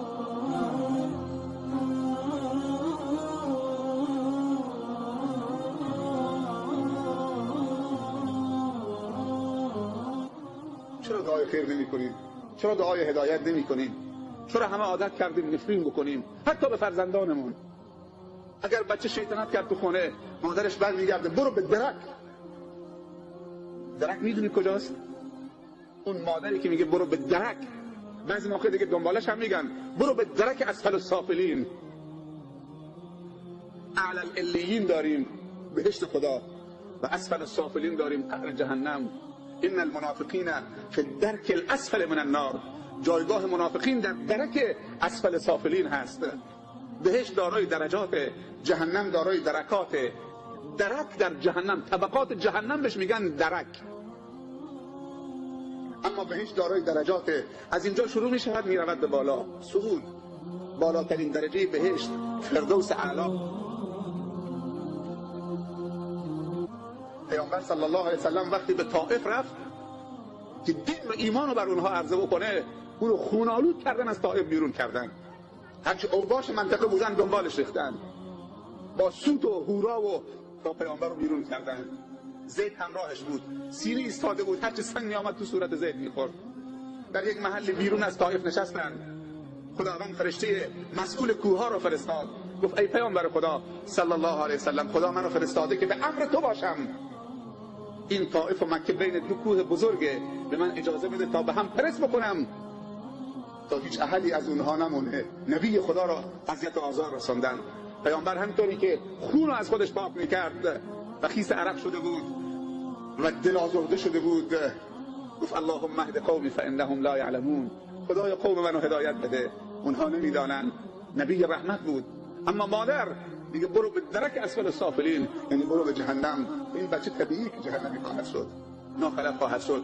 وقتی مادر که اون همه عاطفه داره همش رفیق میکنه، از هم دیگه دعای خیر بطلبید. مشتاق و راغب این باشه که در جمع صالحینی که خداوند اونها رو صالح معرفی میکنه داخل بشه، باید 2 کار انجام بده. یکی ایمان بیاورد و یکی عمل صالح انجام بدهد. نتیجه چی میشه؟ لندخلنهم فی الصالحین. چه بشارتی است!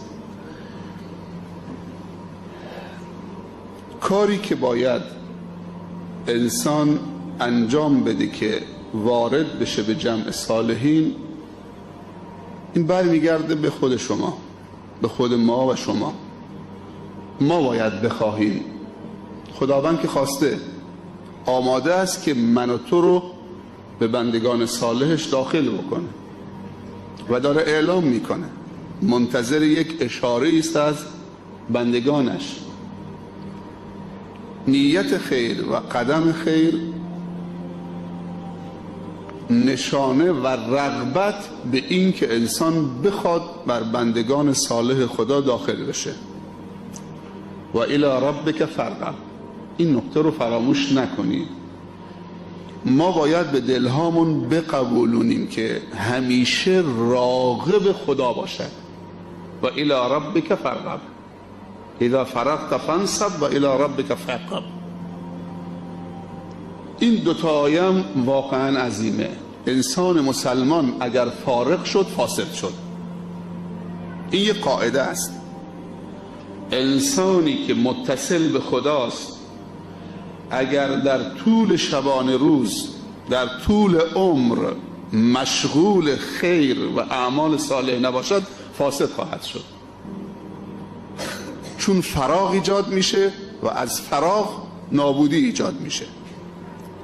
انسان مسلمان باید متصلاً کارهای خیر رو به هم پیوسته بکند. اینجاست که خداوند میگه فاذا فرغت، زمانی که از یک کار خیری فارغ شدید باید خودتو آماده بکنید و تحمل بکنید و استقامت بکنید برای کار خیر دیگه. فانصب و الی ربک فارغب. پس باید فراغ ایجاد نشه، این حلقه وصل از هم نپاشه، قطع نباید بشه. قطع شدن انسان از کار خیر و اعمال شایستی که مفید برای خودش و خانوادهش و جامعه سبب میشه که از خدا قطع بشه و از خیر و برکت قطع بشه. و الی ربک فارغب. انسان اگر مشتاق خدا نباشه، راغب به خدا نباشه، که نمیتونه کار خیر انجام بده. حوصلش کم میشه، استقامتش کم میشه. رغبت و اشتیاق به رضای خدا سبب میشه که انسان گامهاش در کار خیر ثابت بشه، مضاعف بشه. پس این رغبت باید در دل بندگان خدا باشد تا کم نیارن. برگردیم به آیه.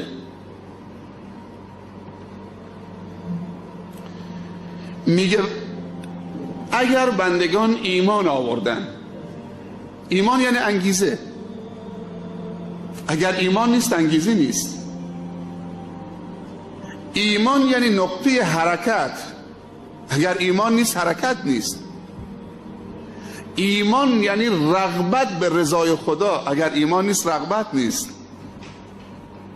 ما باید دعا بکنیم که خداوند آنچنان ایمانی رو، ایمان مسبق به علم، ایمان مسبق به معرفت، ایمان مسبق به شناخت واقعی، که حلاوت ایجاد بکنه که از کار خیر خسته نشیم،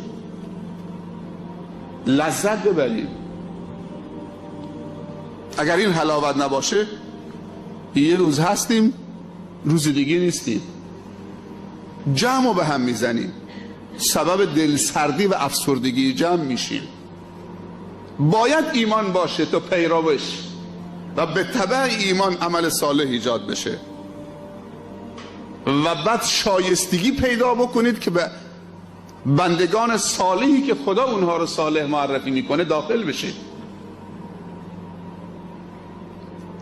پس رمز دخول به بندگان صالح خدا که خداوند اونها رو صالحین معرفی کرده باید مسبوق به ایمان و عمل صالح باشه. به تعبیر دیگه از خدا بخواهیم که ما را جزو صالحین و در سلک صالحین قرار بده. همینطوری که نمیشه. والذین آمنوا و عملوا الصالحات، ایمانشون رو تصدیق کردن، تأیید کردن، مهر صحت زدن با عمل صالح. چقدر زیباست که خداوند دست ما رو بگیره بر صالحین داخل بکنه، بر بندگان صالحش داخل بکنه. اما آیه آخر سوره عنکبوت دوباره با همین معنی که اول سوره عنکبوت شروع شد با همون معانی دوباره چه داره خاتمه پیدا میکنه. بریم صفحه آخر عنکبوت. خداوند میگه که والذین جاهدوا فینا لنهدینهم سبلنا و ان الله لمع المحسنین. چند قسمته؟ والذین جاهدوا، اول والذین جاهدوا فینا لنهدینهم مع المحسنین. آیه یک سطری رو 5 قسمتش بکنیم. والذین جاهدوا فینا لنهدینهم مع المحسنین. 5 قسمته، یک آیه یک سطری، آخرین آیه سوره عنکبوت. میگه والذین اسم موصوله، صیغه عمومه، هر کسی میتونه بیاد جز الذین باشه. اما چه الذین؟ الذین تعریف نشده. والذین همه ما جز والذین هستیم. همه انسان هایی تو خیابان دارن میرن جز والذین هستن. کسانی که و کسانی که، کدوم کسانی که؟ هر کسی مد نظر خداست. پس والذین که خدا ازش حمایت میکنه و گفته بر من واجب نصرتش بکنم و اگر فقیر باشه از فضل خودم اونو غنی میکنم. کسی که به خاطر حفظ عفتش به ازدواج پناه ببره. پناه بردن به ازدواج یعنی پناه بردن به خدا. میتونه زنا بکنه، میتونه آلوده به فحشا بشه، هی به خودش فشار میاره، میره پیش عالمی سوال میکنه، میگه شهوت بر من فشار میاره، مهریه هم سنگینه، خرج و مخارج عروسی هم سنگینه، چه کار کنم؟ میگه پنجشنبه دوشنبه روزه بگیر. حدیثه. تا کی باید روزه بگیره؟ باید یه فکری براش کرد. بزرگترها آستین بالا بزنن. دوست نداری جوانانتون عفیف باشن؟ من اگر امروز پول دادم پسر همسایم چند سال مسکین میخواد داماد بشه نمیتونه، اگر من پول دادم که این پسر همسایه من به عفت برسه دختر من در امانه، دختر خودم پول دادم میدم به پسر همسایه که داماد بشه، به دختر همسایه که عروس بشه، به خاطر که من همسایه اینم. اگر این جوان نتونه داماد بشه و بره دنبال بی عفتی بچه های من در خطرن، اون تبدیل به گرگ میشه. نها کن چقدر کمک میکنیم به هم. یعنی در حقیقت وقتی تو میاری 1,000,000 یا 500,000 تومان به پسر همسایه میدی که داماد بشه و علاقه داره که داماد بشه ازدواج بکنه، در حقیقت به دختر و پسر خودت امنیت دادی، عفت دادی، سلامتی دادی. ولی خیلی ها اینطوری فکر نمیکنن. من خودم زحمت بکشم پول بدم به پسر فلانی که داماد بشه. مشکل ما تو همینه.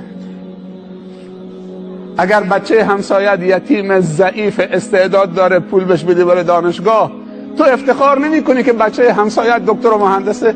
یعنی تو همسایه یک دکتر و مهندسید.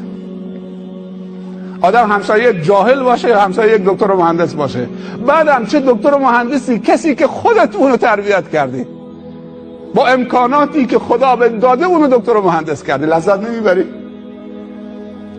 یه نفر عالم معلمه، کلاس درس میره بچه ها رو علم یاد میده، ولی یه نفر عالم نیست، تاجره.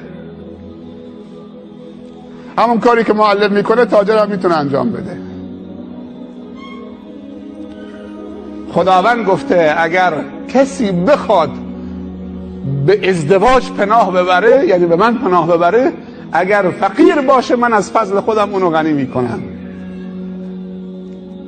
بر بگردیم به تازه دامادمان رحم بکنیم.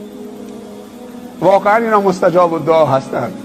خدا گفته اگر کسی بخواد زن بگیره من ازش حمایت بکنم، حمایت میکنم، بر من واجبه. به این حدیث توجه بکنید. یعنی کسی که پناه به خدا آورده، ازدواج یعنی پناه به خدا آوردن. دید من و تو نسبت به زن چیه؟ بعضی مردا فکر میکنن که زنها کنیزشونن، باید 24 ساعت تو آشپزخانه و تو حمام لباسشون بشورن، لباسو تو بکنن، جارو بزنن، فلان بکنن و غذا بپزن و پوست سیب زمینی و پیاز بزنن و لباس مردو تو بکنن، یا دستشویی بشورن. معذرت میخوام. زن میدونه چه جایگاهی داره. زن آمده که مرد و مانع بشه که زنا نکنه.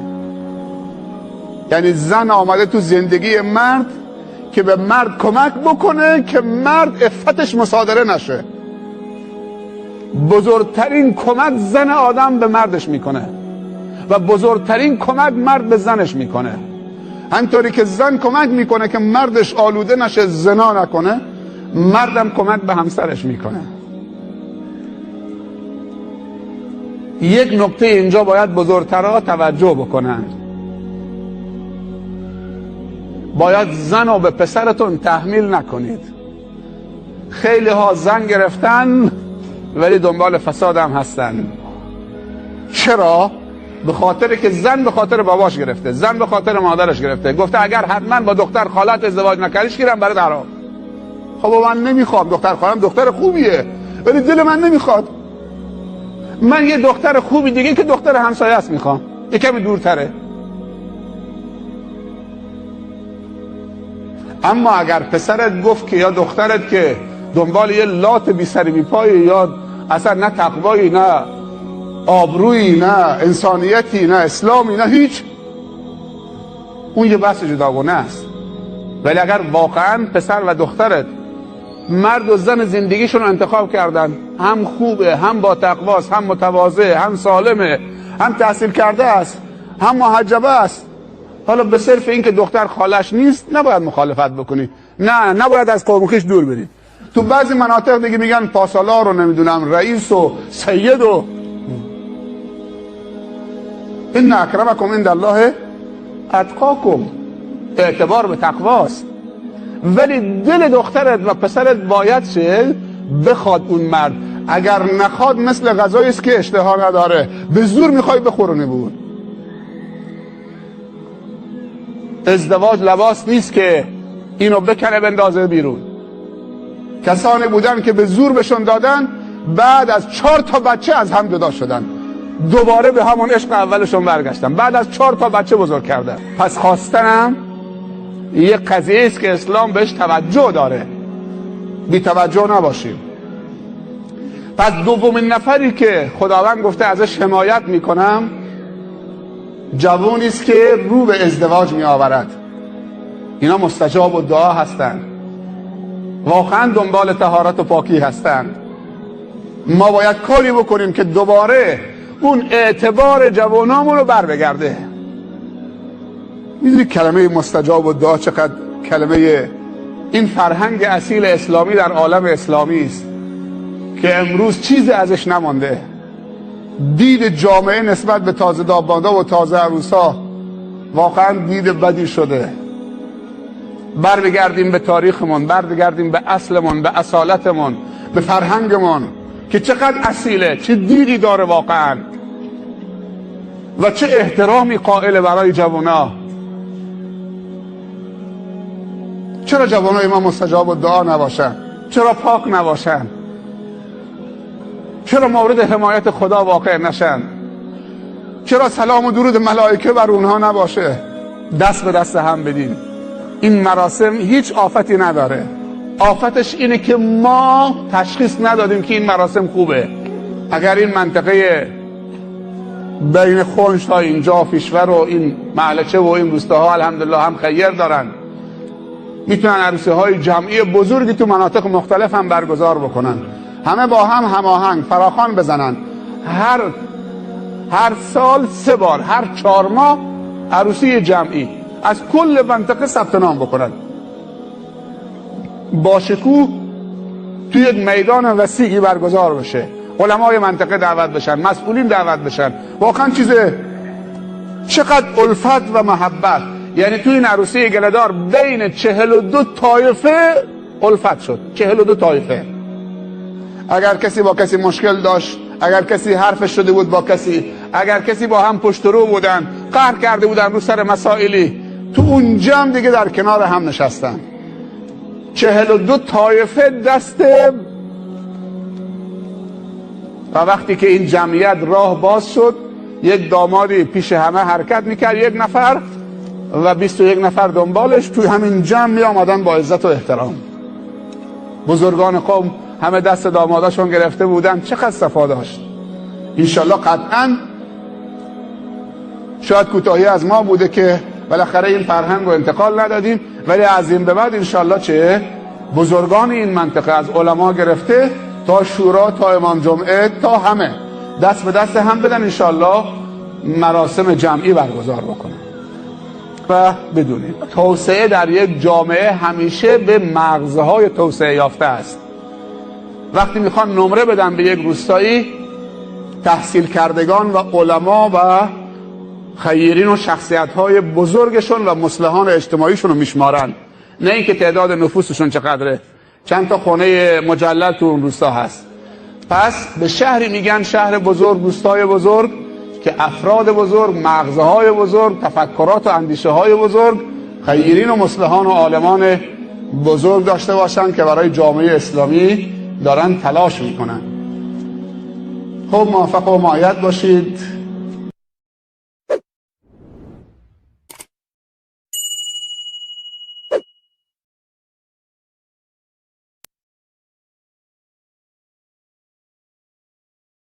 نداره. علما میگن انسان عاشق از 4 چیز معشوقش خسته نمیشه و سیر نمیشه. یکی از نگاه کردن به صورت کسی که واقعا جانانه خاطرخواهشه و دوستش داره. درسته؟ چیز طبیعیه دیگه.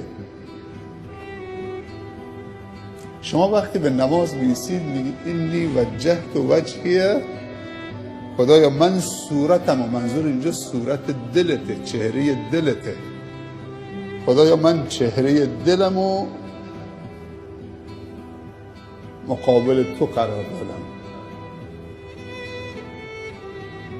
ما با این صورت فقط در مقابل خدا نایستادیم. قبله یعنی در مقابل رب العزت و الجلال ایستادن. این دعای استفتاح خیلی زیباست. من با صورت دلم در مقابل تو ایستادم، تقصیر دلم نیست، تماشای تو زیباست. تو خیلی زیبایی، تو خیلی دوست داشتنی هستی، تو خیلی بزرگید، تو خیلی دلربا هستی.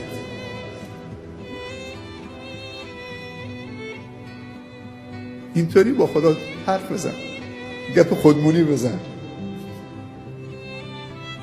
قرار نشده همه عبدالستار دعا بخونه به عربی ما بگیم آمین. دعای خیلی خوبی میخونه. قرار نشده همه دیگران حرف ما را از طرف شما به خدا بزنن. الله که نیاز به واسطه نداره. خیلی خودمونی حرف بزن با الله. بهش بگو اگه تو منو قبول نکنی کجا برم. اینطوری حرف بزن. تو خدای منی، تو رب العالمینی، من که کسی دیگه ندارم. من پناه آوردم این نصف شب به خانه تو، خانه امید من اینجا. تو هم رب منید، منم بنده تو هم. حالا یک زمانم اشتباهی کردم، دوباره فهمیدم که راه فقط همین راهه. در درگاه ما دل را یک دل کن، آنچه غیر از ماست آن را یله کن. یک صبح به اخلاص بیا بر در ما، اگر کار تو بر نیامد آنگه گله کن. اینطوری حرف بزن. خدایا آمرزیدن مطیعان چه کار است؟ اگه همه آدمای خوب تو بیامرزی و تحویل بگیری چه کاری آخه؟ و کرمی که به ما گناهکاران نرسد چه مقدار است؟ اگر کرم تو و سخاوت تو و رحمت تو و بخشش تو در حد انسانهای خوب باشه، این خیلی ناچیزه.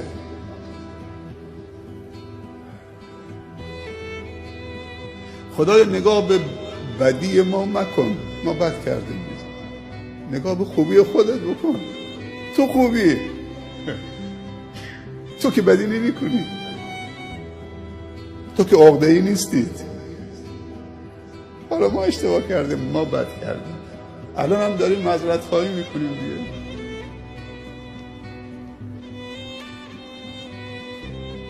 اگه شهوت تو در ما گذاشتید، اگه غفلت هست دیگه، شهوت خدا گذاشته، فراموش خدا گذاشته. ولی ما الان یه تلنگری بر ما وارد شده، تو این ماه مبارک رمضان یه بیداری ایجاد شده. تا بیدار شدیم آمدیم در خانه تو، سبحان الله، رای دیگه نرفتیم.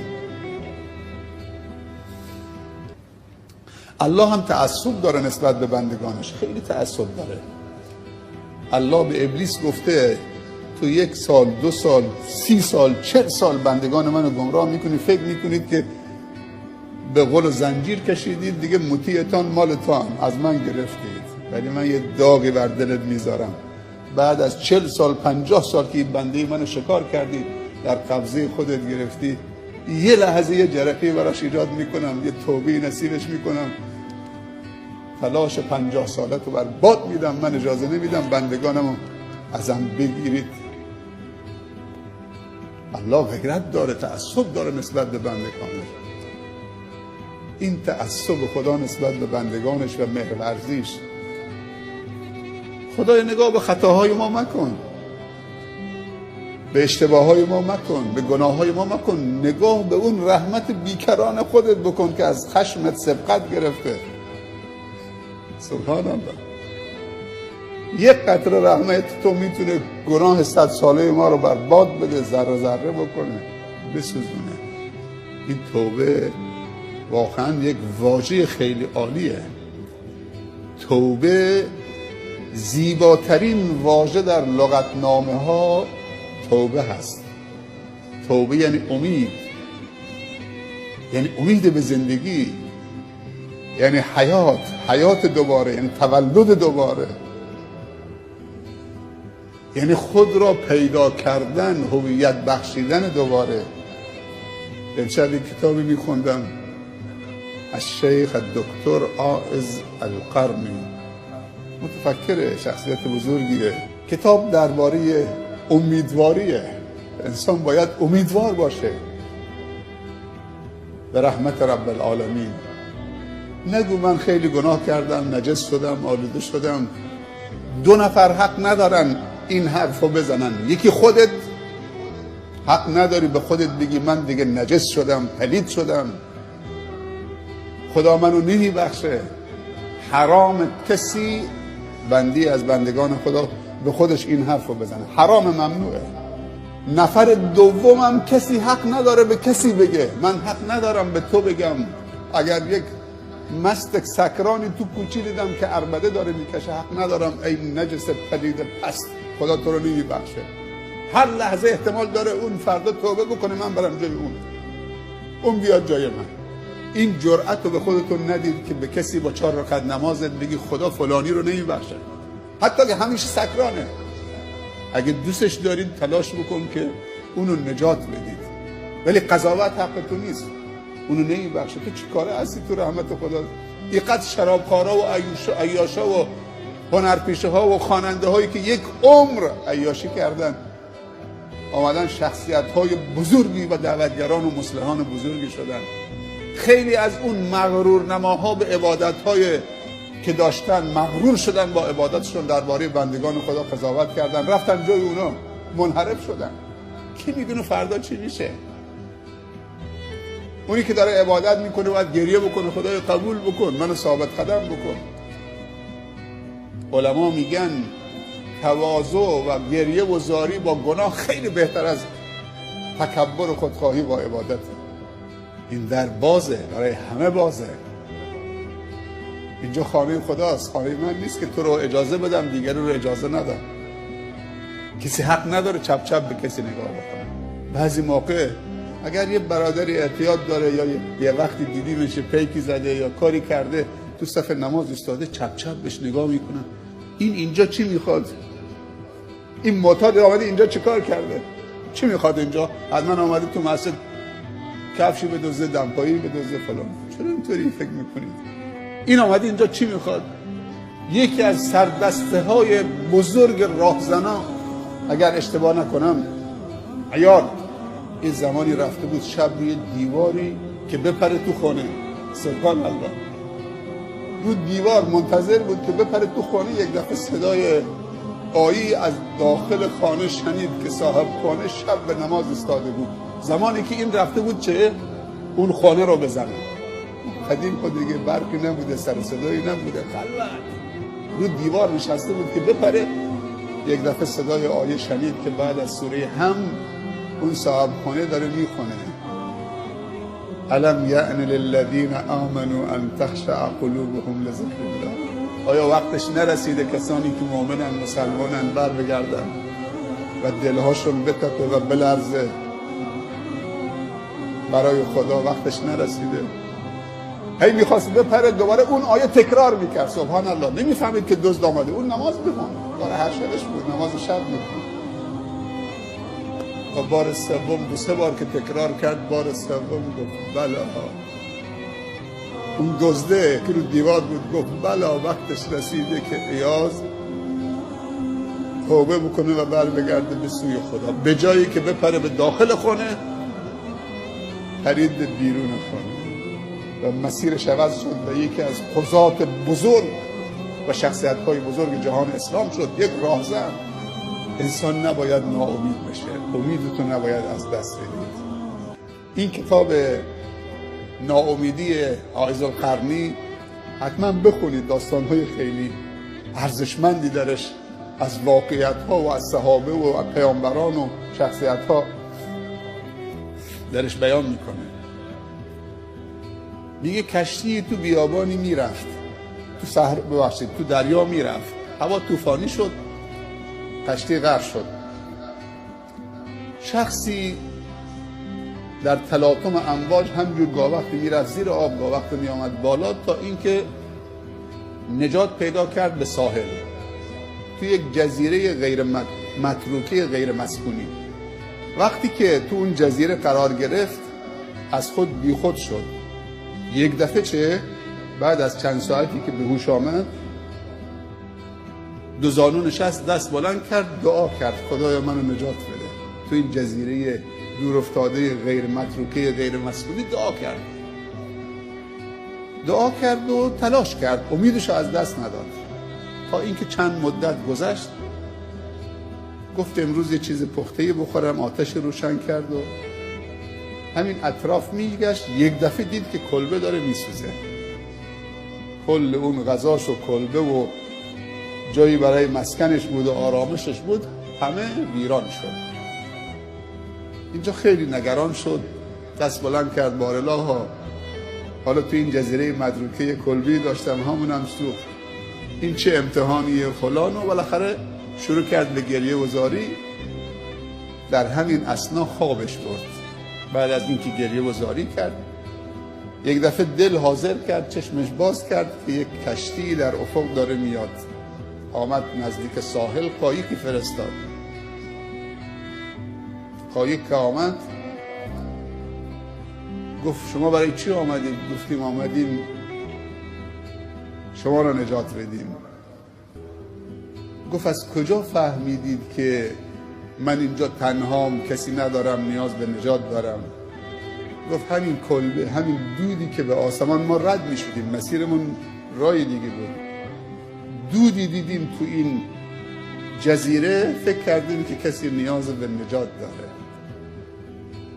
به هوای این دود آمدیم تو رو پیدا کردیم. تعجب کرد چطوری فهمیدی من اینجام؟ بعضی موقع سختی های تو زندگی ما و شما پیش میاد، ناامید میشیم، قضاوت میکنیم درباره خداوند. خدا کلبش سوزان که دود به آسمان بره، کشتی که تو مسیر دیگه داره میره، این دودو میبینه میاد نجاتش میده. اون موقع ناراحت بود که چرا کلبش سوخته. واقعا اون لحظه‌ای که دیگه نفست کم آوردید، دیگه به گفته خودمون بریدید، نفس کم آورده تو زندگی، ناامید نباش. یه سختی، یه چیزی پیش میاد، یه چیز دیگه بهت میده خداوند، یه چیز ازت میگیره، یه چیز دیگه بهت میده. خب نماز وتر رو میخونیم.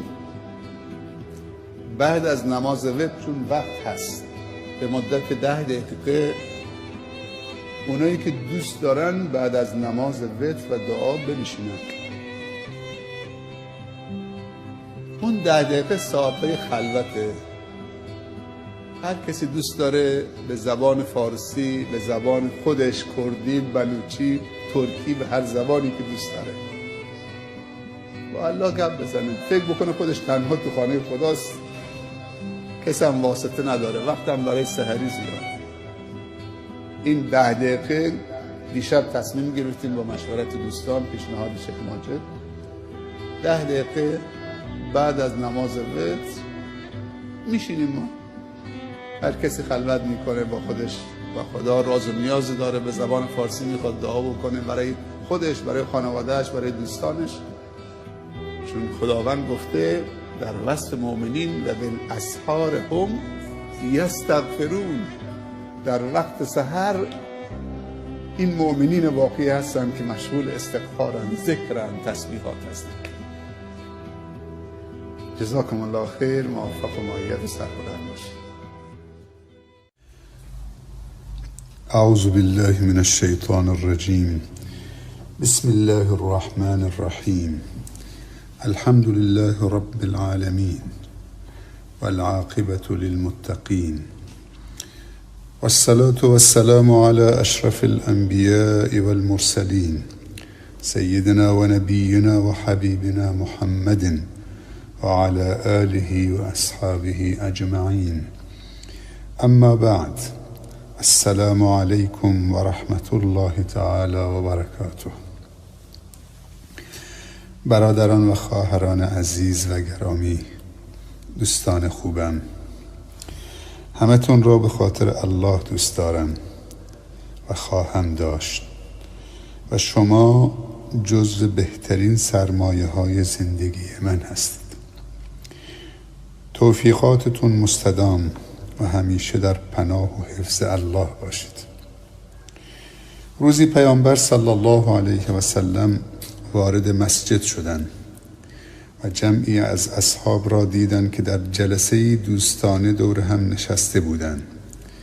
خطاب به آنها فرمودند: چه چیزی شما را دور هم جمع کرده؟ گفتند جمع شدیم تا درباره نعمت‌هایی که الله متعال توسط اسلام بر ما منت گذاشتن بررسی کنیم.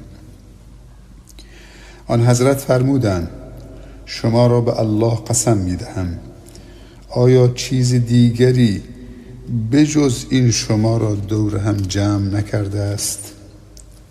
گفتند به خدا قسم، بجز این چیز دیگری نیست.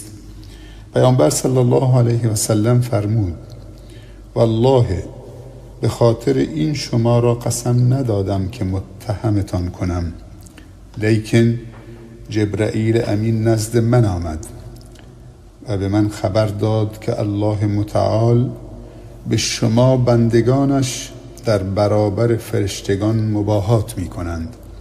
سبحان الله، خداوند تبارک و تعالی به بندگانش در مقابل فرشتگان پاک و معصوم مباهات می کنند.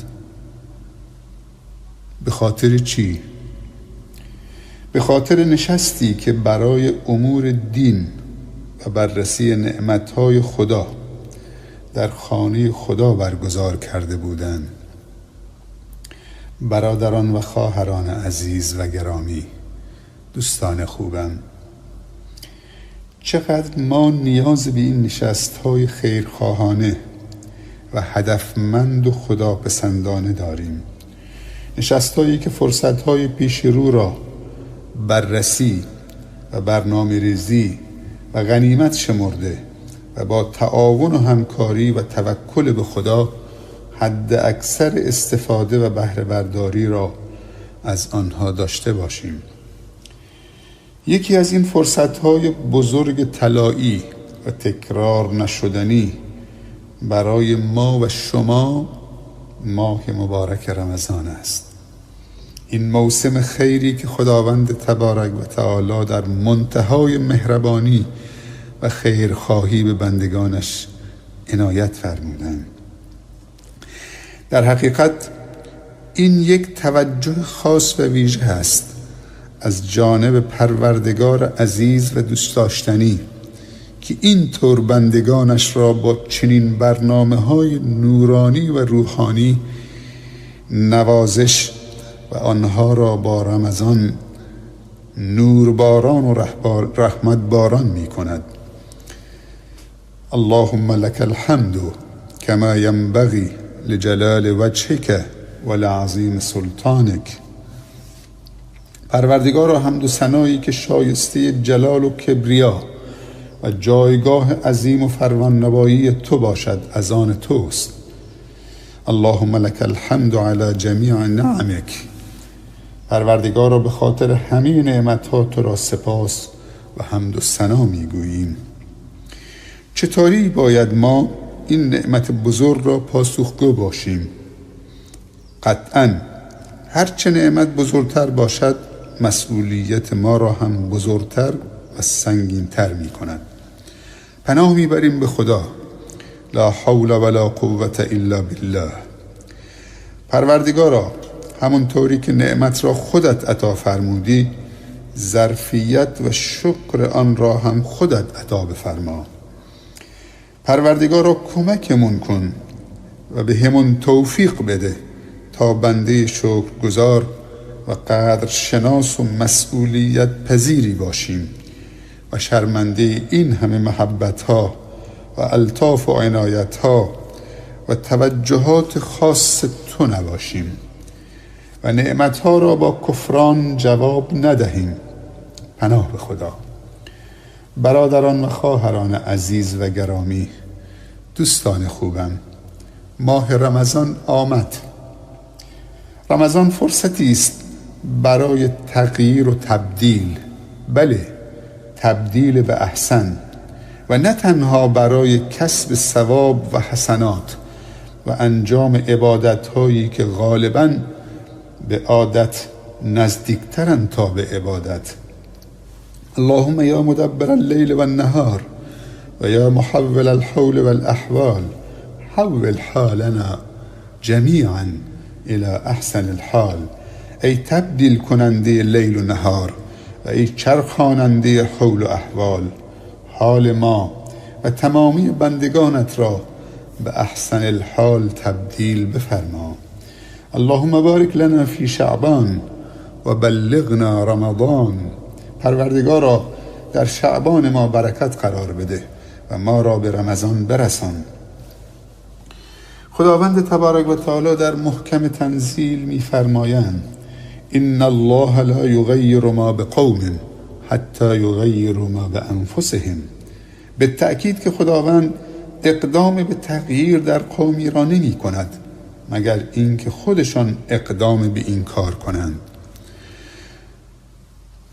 خداوند که از بالای عرشش پایین نمی آید که ما را با دستان خودش از اینجا بلند کند و آنجا بگذارد و اینطوری کمکمان کند، بلکه خداوند قدرت فکر و استعداد و اراده و ابزار و وسایل کار را در اختیار ما گذاشته. پس باید به کار بگیریم تا قوی، پیروز، موفق و رستگار شویم. این همکاری به مسلمانی و غیر مسلمانی ندارد، بلکه به علتها و اسباب مرتبطن و تنها با نشستن توی مسجد و دعا کردن بدون تلاش و حرکت و با نفرین کردن دیگران محقق نمی شود. دعا کردن تنها و بدون اخذ بالاسباب و تلاش و حرکت و مشورت صاحب نظران و متخصصان در حقیقت یک نگاه قاصر و نوعی مفتخوری و راحت طلبی و تنبلی است و نتیجه‌ای را به همراه نخواهد داشت.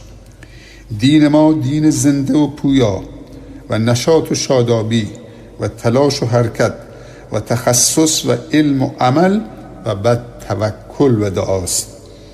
خداوند تبارک و تعالی می‌فرمایند والذین جاهدوا فینا لنهدینهم سبلنا و ان الله لمع المحسنین.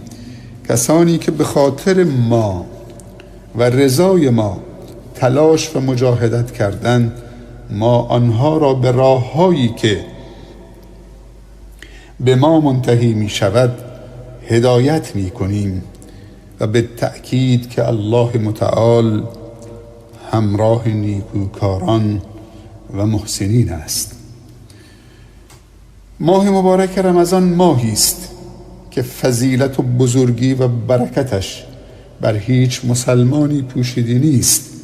ماهی که می توانیم به لطف پروردگار آن را بهانه‌ای برای یک شروع و آغاز خوب و حقیقی و واقعی در زندگیمان قرار دهیم.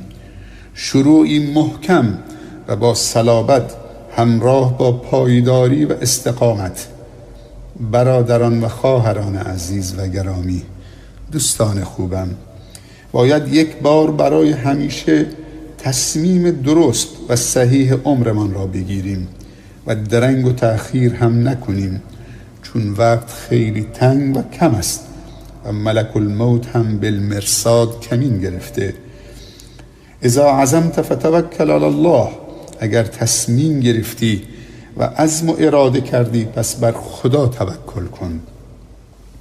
باید اقدام جدی برای تغییر کرد، تغییر خود، خانواده و جامعه. اقدامی برای خلاص شدن از بند جهل و گمراهی و شرک و کفر و غفلت و بی‌مسئولیتی و بی‌بندوباری و فسادی که زندگی ما و فرزندان و دوستان و برادران و خواهران مسلمان ما را تهدید و هدف قرار داده و ما و جامعه را به تباهی و نابودی می‌کشاند. اللهم ان كنت كتبتنا عندك شقيا ومحروما فامح عنا واكتبنا عندك سعيدا ومحظوظا. پروردگارا، اگر تو ما را نزد خودت محروم و شقاوتمند نوشته اید، پروردگارا آن را پاک و محو بفرما و ما را نزد خودت سعادتمند خوشبخت بنویس، چون ما خواهان سعادت و خوشبختی هستیم و تصمیم خود را گرفتیم و عزم را جزم کردیم و برای سعادت خود و خانواده و جامعه تلاش خواهیم کرد. خدایا کمکمان کن. پروردگارا، تو از هر گونه ظلم و بی‌عدالتی پاک و منزهی. سبحانک یا رب. این تو نبودی که ما را شقاوتمند و محروم ساختی. این تو نبودی که ما را شقاوتمند و محروم خواستی، بلکه این خود ما بودیم که دچار غفلت شدیم و از جاده ثواب و راه سعادت و خوشبختی دور شدیم. پروردگارا، ما خواهان تغییر هستیم، پس رمضان را سرآغاز تحول و تغییر ما قرار بده. تغییری برای مبارزه و آزاد شدن از بند و اسارت شیاطین انس و جن.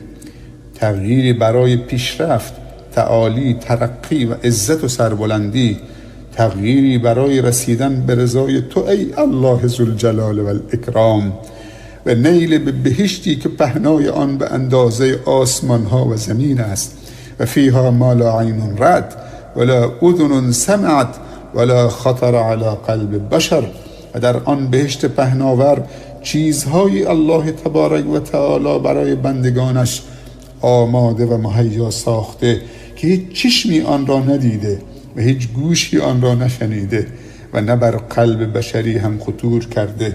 سبحان الله و بحمده، سبحان الله العظیم. پروردگارا ما را از دروازه بهشت که نامش ریان و مخصوص روزداران است به فردوس اعلی داخل بگردان. این ماه عجیبی است، همه به نوعی خوشحالند، همه مشتاق آمدنش هستند و روز شماری میکنند و از همدیگر میپرسند. حتی بچه های کوچیکی که به سن تکلیف و بلوغ نرسیده اند میپرسند مامان جون کی رمضان می آید؟ چرا این همه دل مشغولی و شور و اشتیاق و پرسجو؟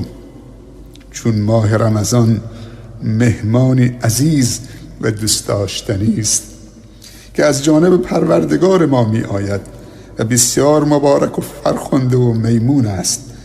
لذا در این ایام پایانی ماه شعبان قلبهای تشنه و عاشق بیقرار می شوند و به تپش می افتند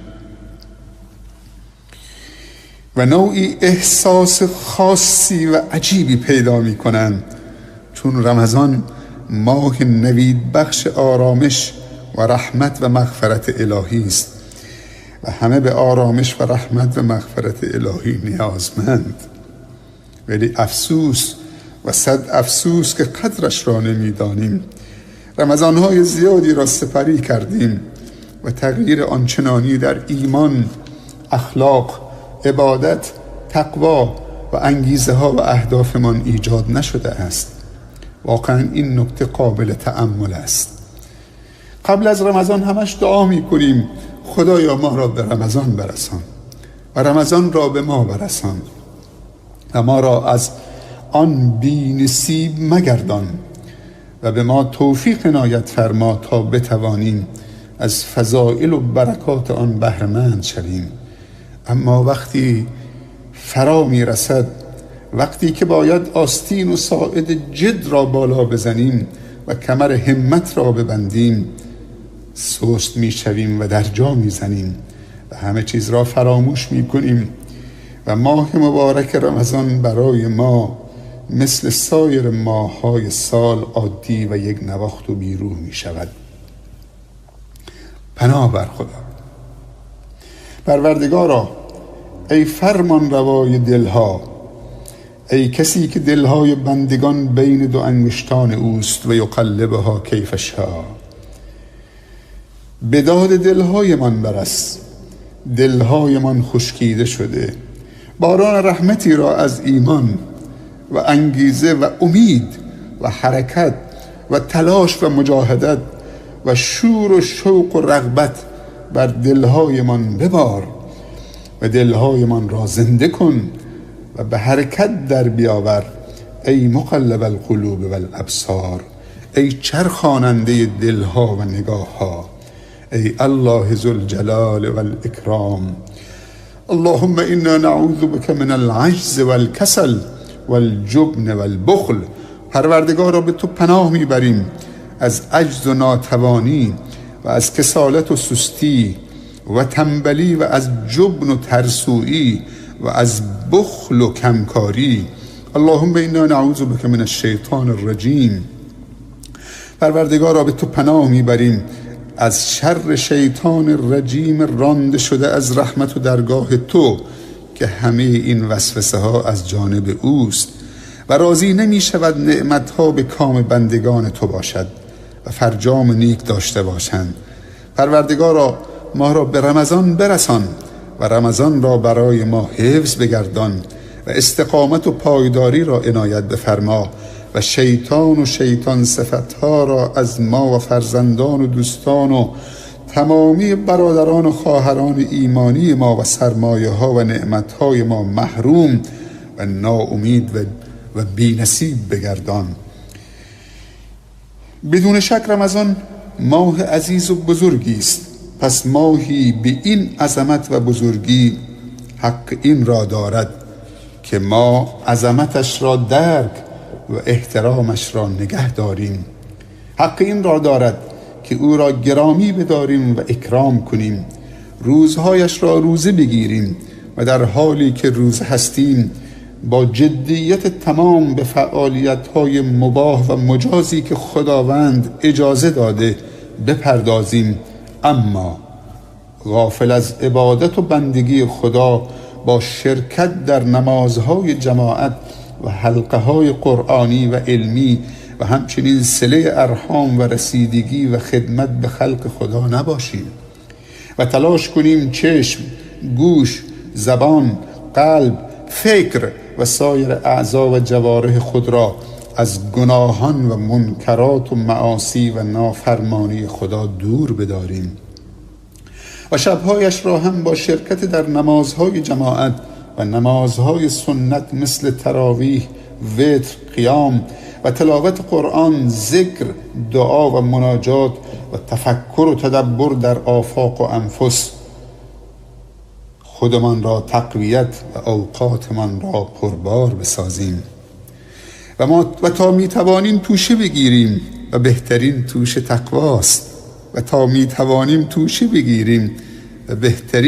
تقواست خداوند تبارک و تعالی میفرمایند و تزودوا فان خیر الزاد التقوی، و توشه بگیرید پس بهترین توشه تقواست.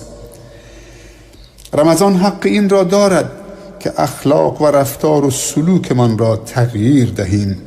رمضان ماه پربرکتی است، پس شایسته و زیبنده انسان مؤمن است که این فرصت را مغتنم شمرده و زندگی خود و خانواده و جامعه را با برکت سازد و نباید با غفلت و گناه و عصیان و نافرمانی خدا اعتبار و آبروی خود و خانواده و جامعه را تباه و نابود بسازد.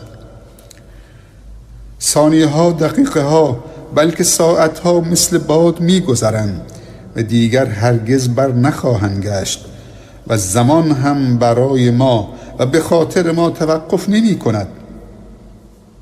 در حقیقت این عمر ماست که سپری می شود و هر روز که می گذرد ما را به اجلمان نزدیکتر و نزدیکتر می کند. شب و روز در ما کار می کنند، پس ما هم باید زرنگ و هوشیار باشیم و در شب و روز کار کنیم و از خداوند مدد بخواهیم. حکیم عرب می گوید الوقت کالسیف ان لم تقطعه قطعک. وقت چون شمشیر است، اگر اون را قطع نکردی تو را قطع خواهد کرد. خداوند خورشید و ماه و شب و روز را در پی هم قرار داده تا اگر بندی بخواهد ذکر و شکر خدا کند برایش میسر باشد. خداوند تبارک و تعالی در سوره فرقان به این معانی اشاره می کنند و می فرمایند و هو الذی جعل اللیل و النهار خلفة لمن اراد ان یذکر او اراد شکورا. پس تا زمان هست فرصت هست، اما زمان تنها هم کافی نیست، باید در کنار زمان سلامت و عافیت هم باشد تا زمان کارساز شود. پیامبر صلی الله علیه و سلم در حدیثی می فرمایند نعمتان مغبون فیهما کثیر من الناس الصحة و الفراغ. دو نعمت هست که خیلی از مردم از این دو نعمت خسران و زیان می بینند، سلامتی و فراغت. در اینجا این سوال مطرح است که از سلامتی و فراغت خود چه استفاده‌ای میبریم؟ این دو نعمت لازم و ملزوم همدیگرند. اگر سلامتی نباشد زمان به چه دردی میخورد و اگر زمان هم نباشد سلامتی چه معنایی دارد؟ بس امروز که هر دو را داریم قدر شناس باشیم قبل از این که هر دو را از دست بدهیم. شاعر عرب میگوید الا لیت الشباب یعود یوما فاخبره بما فعل المشیب. ای کاش یه روزی جوانی برمیگشت تا بهش خبر میدادم که پیری با من چه کرده. پناه به خدا از این که این همه استعداد، نعمت، امکانات، ظرفیت و فرصت را داشته باشیم و شاهد این همه نابسامانی و ناکامی و ناموفقی باشیم. چقدر دردآور است. این چه نوع محرومیتی است؟ این شدیدترین و سختترین و دردآورترین نوع محرومیت است. اگر کسی ندار باشد این محرومیت طبیعی است، هرچند که دشوار است. اما اگر کسی دارا و توانمند باشد و در اوج دارایی و توانمندی محروم و ندار باشد، این چیست؟ آیا این خاتمه به خیری است؟ به خدا قسم نه، این سوء خاتمه هست. والعیاذ بالله. عمر ما و شما خیلی کوتاه است. عمر ما و شما خیلی کوتاه است. پس بیایید با غفلت و معصیت آن را کوتاه‌تر نکنیم. هر دقیقه‌ای که می‌گذرد در دفتر اعمال ما ثبت می‌شود و به حضور خداوند متعال می‌رسد. در چه ماهی؟ ماه مبارک رمضان. حال باید از خود بپرسیم دوست داریم این اعمالی که از جانب ما به درگاه خدا در ماه رمضان عرضه می شود چی و با چه نیتی باشند؟ انتخاب با خود ما و شماست برادران و خواهران عزیزم. خداوند تبارک و تعالی در سوره ملک می فرمایند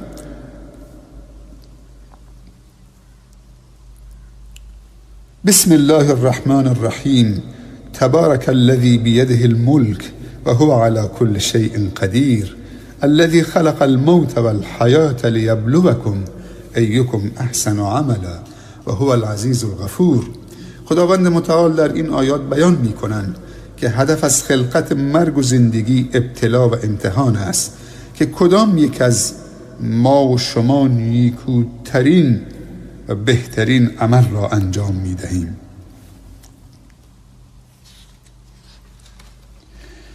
پروردگار توفیق بهترین استقبال و بهترین و نیکوترین اعمال را در ماه مبارک رمضان عطا بفرما.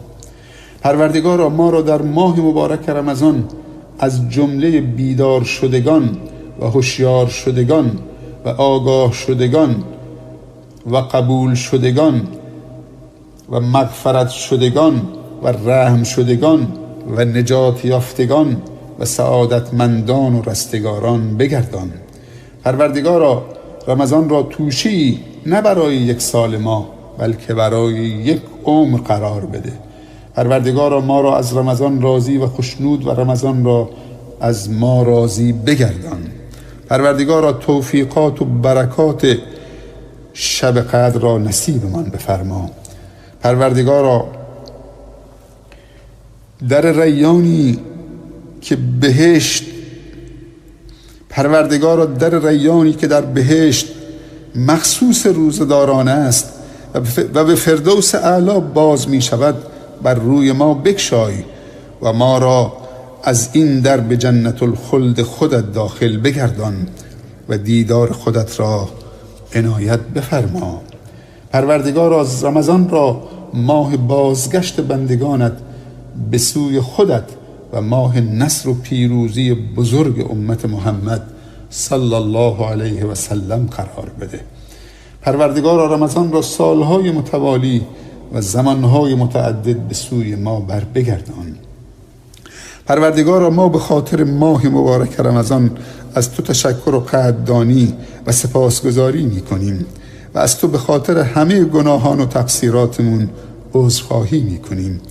پروردگارا ما از همه عزیزانی که در طول زندگی ما را یاری کردند یا خدماتی چه مادی چه معنوی برای ما اراده دادند، پدر، مادر، معلم، شاگرد، همسر، فرزند، دوست، رفیق، خواهر، برادر همه و همه تشکر و قدردانی میکنیم و برای همه آنها دعا میکنیم و میگوییم خدایا همه را مورد رحمت و مغفرت قرار بده و حسن الخاتمه نصیبشان بفرما. و جا دارد همینجا در آغاز این ماه عظیم و مبارک از همه عزیزانی که به مدت 2 ماه متوالی بدون وقفه و بدون هیچ چشم داشتی فقط به خاطر خدا و نودوستی در این روزهای سخت تهاجم ویروس کرونا به برادران و خواهران هم نوع خودشان در سراسر جهان خدمات انسان دوستانه و خداپسندانه دادن تشکر و قدردانی می کنم.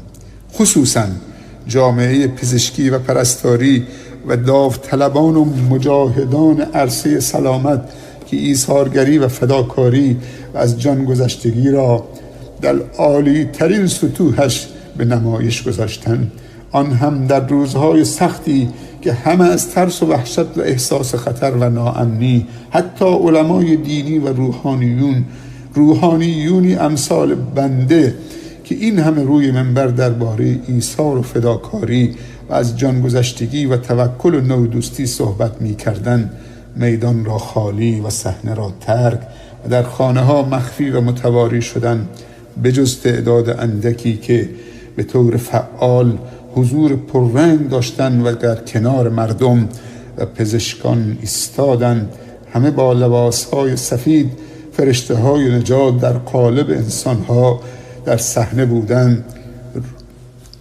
و به مردم امید میدادند و آنها را مداوا میکردند. درود و رحمت بیکران خداوندی بر شما باد ای مردان و زنان سربلند و فداکار.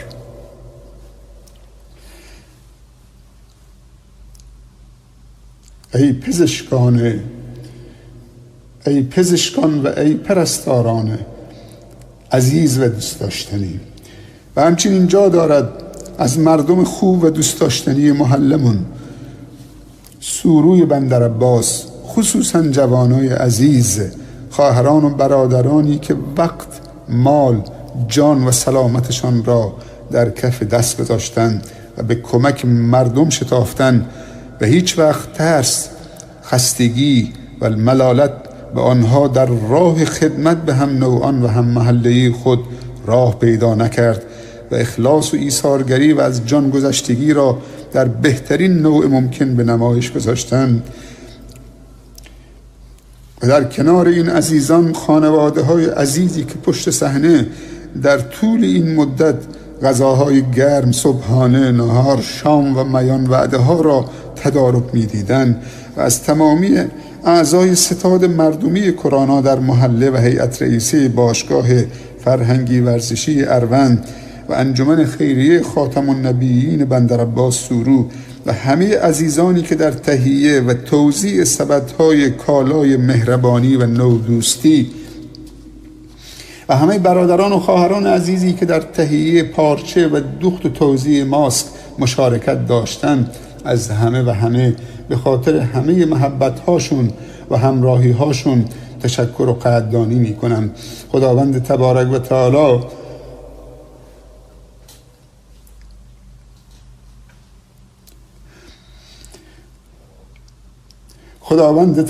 تعالی در آغاز این ماه مبارک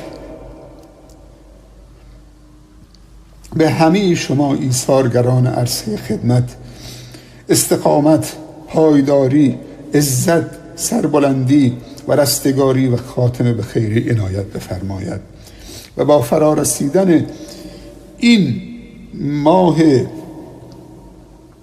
عظیم خداوند به همه شما عزیزان عافیت، سلامت، امنیت، آرامش و رحمت و مغفرت عنایت بفرماید و همه را از فضایل و برکات این ماه مبارک بهره‌مند بگرداند و در خاتمه اگر در طول دوران آشنایی و بعضا همزیستی با هم از بنده که من عضو کوچکی که از شما هستم خطایی یا تقصیری یا کوتاهی سرزده که قطعا سرزده و مایه رنجش خاطر مبارک شما برادران و خواهران خوبم شده، جدا از همه شما عذرخواهی میکنم و حلالیت میطلبم و برای همه رمضان و روزهای خوبی و برای همه رمضان و روزهای خوبی سرشار از سلامت و عافیت، ایمان و امنیت، معرفت و هدایت، علم و عمل. اگر تو برادری تو نسبت به خواهر و برادر مسلمان ثابت نکردید، تو به قرآن عمل نکردید، حتی اگر نماز خونده باشید. افتؤمنون به بعض الکتاب و تکفرون به بعض، آیا بعضی از آیات خداوند رو قبول دارید بعضی رو قبول ندارید؟ دیگه ما یهودیم. وقتی قبول داریم باید همه رو قبول داشته باشیم. اگر خدا رو قبول داریم برای کل زندگیمون، نه برای بعضی قسمت ها، همه جا رو قبول داشته باشیم. تو همه برنامه هامونو مدیریت بدیم به خداوند که خدایا توکل ما به شماست، مبدأ و مقصدمان با شماست و برای شماست، سرآغاز هر کاری در زندگی ما با شماست و فرجام هر کاری هم صرفاً برای رضای شماست. پس شکر واقعی این که هر نعمتی رو در جهت خلقت هدف اون نعمت به کار بگیریم. چشم برای چی خلق شده؟ گوش برای چی خلق شده؟ زبان برای چی خلق شده؟ دست برای چی خلق شده؟ پا برای چی خلق شده؟ تا برسیم این پدیده هایی که همشون نعمته، همشون تولیدات فکری انسانه. این هم یک نعمته، ساعت یک نعمته. این برای مردم آزاری نیست، برای نابود کردن خانواده ها نیست. این میکروفون، همه چیز. اگر اینطور بشه که هر نعمتی چه مادی و چه معنوی در جهت اهداف خلقتش به کار گرفته بشه، با نیت‌های خوب و مقاصد و اهداف خوب و انسان دوستانه، نگاه کن چی میشه. سومین برادر و خواهر ما که واجب الاحترام هست، برادر و خواهر هم نوعمون، حتی اگر هم کیشمون هم نباشه. یعنی من و تو نسبت به همه برادرها و خواهرای انسانمون، چه کاتولیکش، چه پروتستانتش، چه بوداییش، چه یهودش، اونا هم برادرای خواهران ما هستن، هم نوع ما هستن. وظیفه داریم براشون خدمت بکنیم، براشون دعای هدایت بکنیم، براشون عاقبت به خیری و فرجام نیک و دعا بکنیم، خدای عاقبت به خیرشون بکن. چه بسا دانشمندایی در اونها هستن، انسانهای خدومی برای جامعه در اونها هستن. نفرین رو بذاریم کنار. حتی اگر آلوده شدیم، اسلام میگه شخصیت تو ملک تو نیست که هر وقت خواستی اونو نفرین بکنید. در اسلام کسی حق نداره به خودش توهین بکنه بگه من ملعون شدم، و در اسلام کسی حق نداره به انسان مشخصی به عینش، چه کافری، چه ظالمی، چه فاسدی، چه مفسدی، بگه این ملعونه. این آقا و این خانم اسم ببره به خاطر چه؟ فسادش، به خاطر ظلمش، به خاطر خودخواهیش، بگه من ملعون، از رحمت خدا بدوره. این اجازه رو خداوند داده که بگیم لعنت الله علی الظالمین، علی الکافرین، علی المفسدین. اما شخصی به عینش نه، یعنی از رحمت خدا به دور باد فلانی، نه شاید فردا تو رفتی جای اون آمد جای تو. خصوصا امروز که شما با اینترنت سر و کار دارید، میرید تو شبکه‌های جهانی و ارتباطات و آسان بودن کسب اطلاعات در همه زمینه‌ها، در هر گوشه از دنیا، با یک دکمه شاید در ظرف چند ثانیه تحول انسان ها. چند شب پیش شبکه الجزیره قطر، شبکه خیلی قدری است، مصاحبه ای داشت. اون یک برنامه داره از شریعت و الحیا، شخصیت های بزرگ جهان اسلام و متفکرین رو دعوت میکنه و دعوتگران. دعوتگر به نام اروپا غرب، یوسف استیس دعوت کرده بود. نمیدونم اسمش شنیدید؟ یوسف استیس. ایشون یک کشیش بودن، یک کشیش متعصب. وقتی داستان اسلامشو با اون مجری خوب شبکه الجزیره که به وحی آمده بود میگو داستان اسلامتو بگو. مشهورترین دعوتگره و روزانه صدها نفر توسطش مسلمان میشن و هدایت میشن. یک کشیش بوده متعصب، خودش و دوستش یک کشیش دیگه. میگو داستان اسلام من از این قراره که یک تاجر موفق مصری در آمریکا بود، یک تاجر مسلمان مصری و موفق در آمریکا بود، خیلی متنفذ بود. میگه ما دو نفری، دو تا کشیش بودیم با دوستمون که اونم کشیش بود، نقشه کشیدیم که اینو شکار بکنیم و مسیحیش بکنیم، با برنامه، با هدف.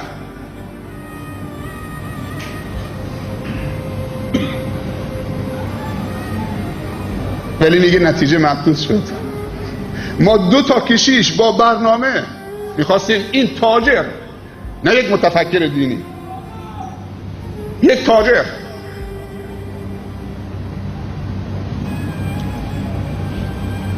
به جایی که ما در اون تاثیر بگذاریم و کارساز باشیم، میگه آنچنان شخصیتی داشت که ما رو تو مبهوت کرد.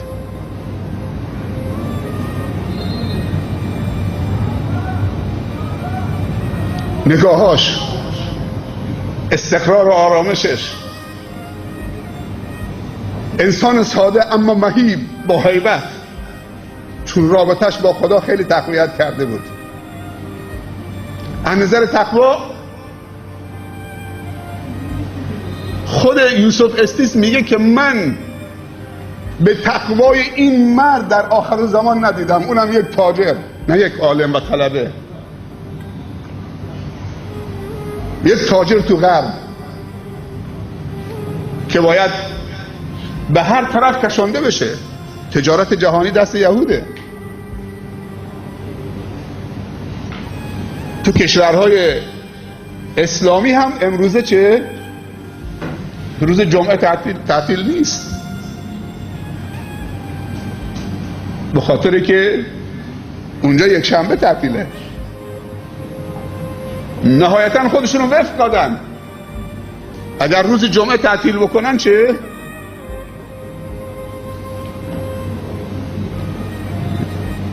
مدرنیته است دیگه، جهانی شدن یعنی این.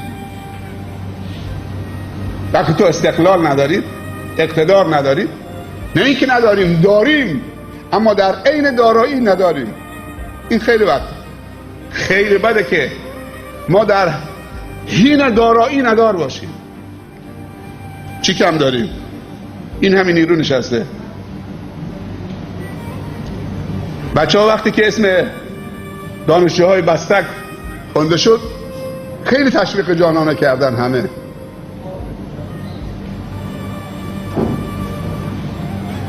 همه تون قابلید، هیچ فرقی بین بستک و جاس نیست.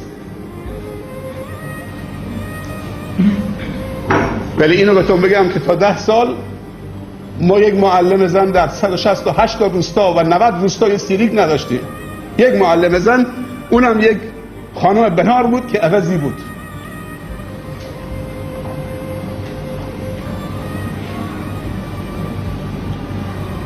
90 روستای شهرستان سیریک و 168 روستای شهرستان جاس.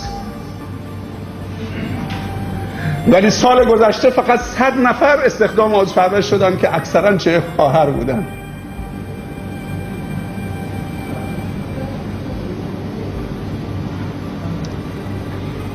جایی که از همه طرف تشویق به علم میشه.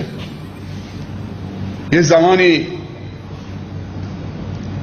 اگه اشتباه نکنم آقای سیاری بود میگفت بستک، شهرستان بستک پیشانی فرهنگی استانه. قبوله. اما اونجا خیر آمده از مهد کودک تا دانشگاه درست کرده با تجهیزات کامل. تو مدرسه کپری درس نخوندن. این که کپر هم پلاستیک هم روش کشیده نباشه، سقفش سوراخ باشه، طوفان‌های شن روان ندیدن. ما یک کارگاهی 15 روزه اونجا برگزار شد. 6200 دانش آموز 10 سال پیش در 168 روستا ترک تحصیل کرده. تو شهرستان سیریک هم چه 1600 دانش آموز ترک تحصیل کرده. این کارگاه 15 روزه با همکاری آموزش پرورش سیریک کجاست؟ 33 تا علت برای ترک تحصیلی چه؟ 33 تا علت که هر کدومش جهنمی تر بود و تکان دهنده تر بود. اگر بگم که امروز 1200 نفر کادر آموزشی و مدیران و کارمندان اداره آموزش پرورش شهرستان جاست، 700 نفرش از بچه های بومی اونجان، این قابل تقدیر و تشویق نیست؟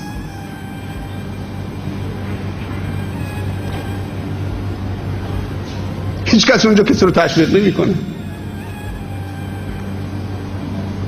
یونیسیف آمدن از کانال آموزش پرورش فرستادن تو شهرستان جاز یه تحقیقی بکنن روی این دانش آموزا. بعد به این نتیجه رسیدن، تست هوشی دیدن که با استعدادترین دانش آموزای جهان دانش آموزای خطه جنوب بلوچستان ایرانن، از کنارک و چابهار تا جاز.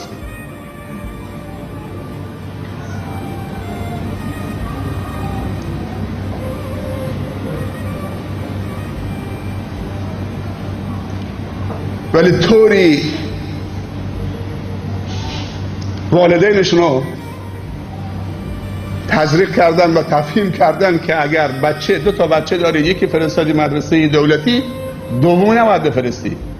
این در رابطه با پسر میگم، چون که اون یکی که دادی مدرسه دولتی از دستت رفت دیگه، ملک تو نیست. این میگه این یکی مال خودمه، نمیفرستنش مدرسه که مال خودم باشه. دختر که اصلا به سن راهنمایی نمیرسیده. و اینا همه آمار و ارقام داریم. 20 سال من تو منطقه جاز کردم. امسال ما 60 تا فوق لیسانس و دکترا، آماری که به من دادن تعدادشون 60 تا فوق لیسانس و دکترا داریم کلا که الان، و نزدیک به 1000 خورده دانشجو تو رشته‌های مختلف. همچنین شهرستان سیری هیچ انگیزی برای درس خواندن نیست اونجا. این عزیزانی که آمدن اینجا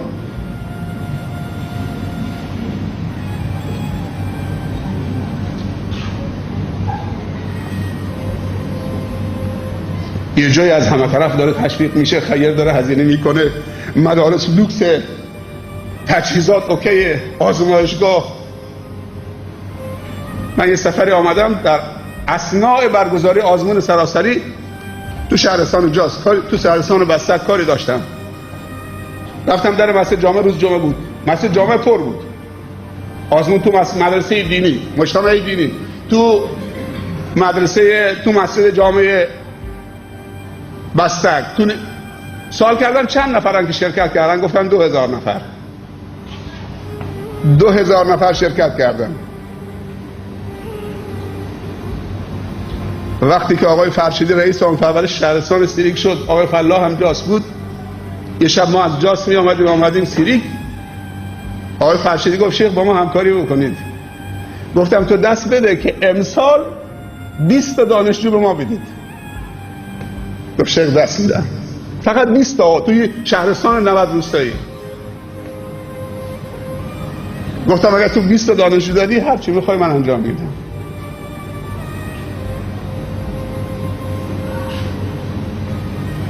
پایان سال تحصیلی 50 نفر اون سال قبولی داد. تو شهر رودر 101 نفر تو یک شهر، تو 90 تا روستا و یک شهرستان 50 نفر.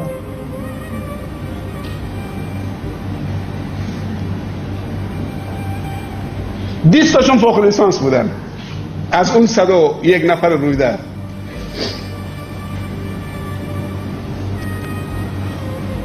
ولی امروز میبینید پزشکای یه جاست که اینجا میستن.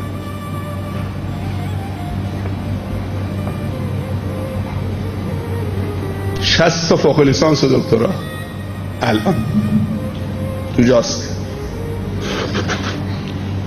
به نظر شما لازم هست که یک تشویق جانانه شهرستان سیریک و جاست بکنیم که نگیم اونها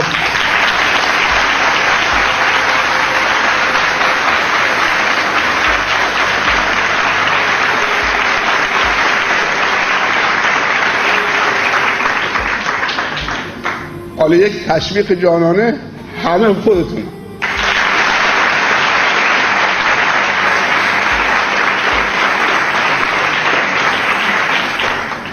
من همینو میخوام که جاسکی را از خودت بدونید، خودتو جاسکی بدونید، اونو بستکی بدونید. بنی آدم اعضای یکدیگرن. این همون 3 تا برادر و خواهره. یوسف استیس، برید تو شبکه ها ببینید.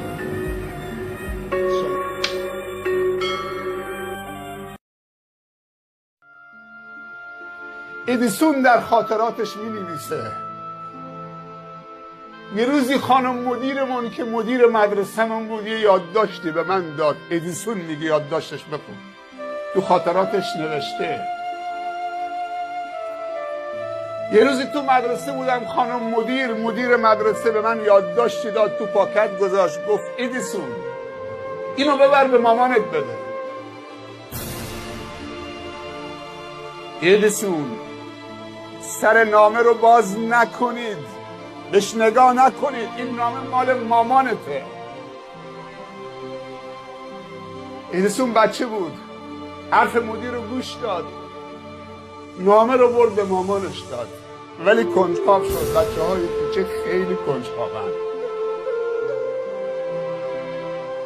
کنجکاویشون رو ارج بنهید، تو دهنشون نذارین اگر پرسشگر بودن. شاید یک سوال 100 بار پسر و دختر کوچیکمون تکرار بکنه، بابا این چیه؟ بابا این چیه؟ بابا این چیه؟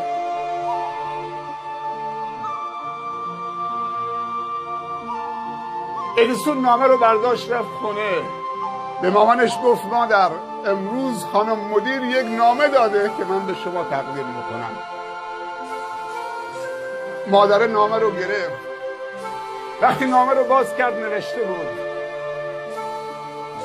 سرکار خانم فلانی مادر ادیسون، بیا بچت ادیسون رو از مدرسه ما ببر، این کودنه، هیچی حالش نیست، درس یاد نمیگیره، جا اشغال کرده، پرستیژ و کلاس مدرسه ما رو پایین آورده، بیا ببرش تا جا باز بشه برای یک دانش آموز دیگه با استعداد. مادرها الگو. شاید خیلی از ما افراطی های مسلمان بگن ادیسون کافر بوده، داره تعریف یک کافر داره میکنه.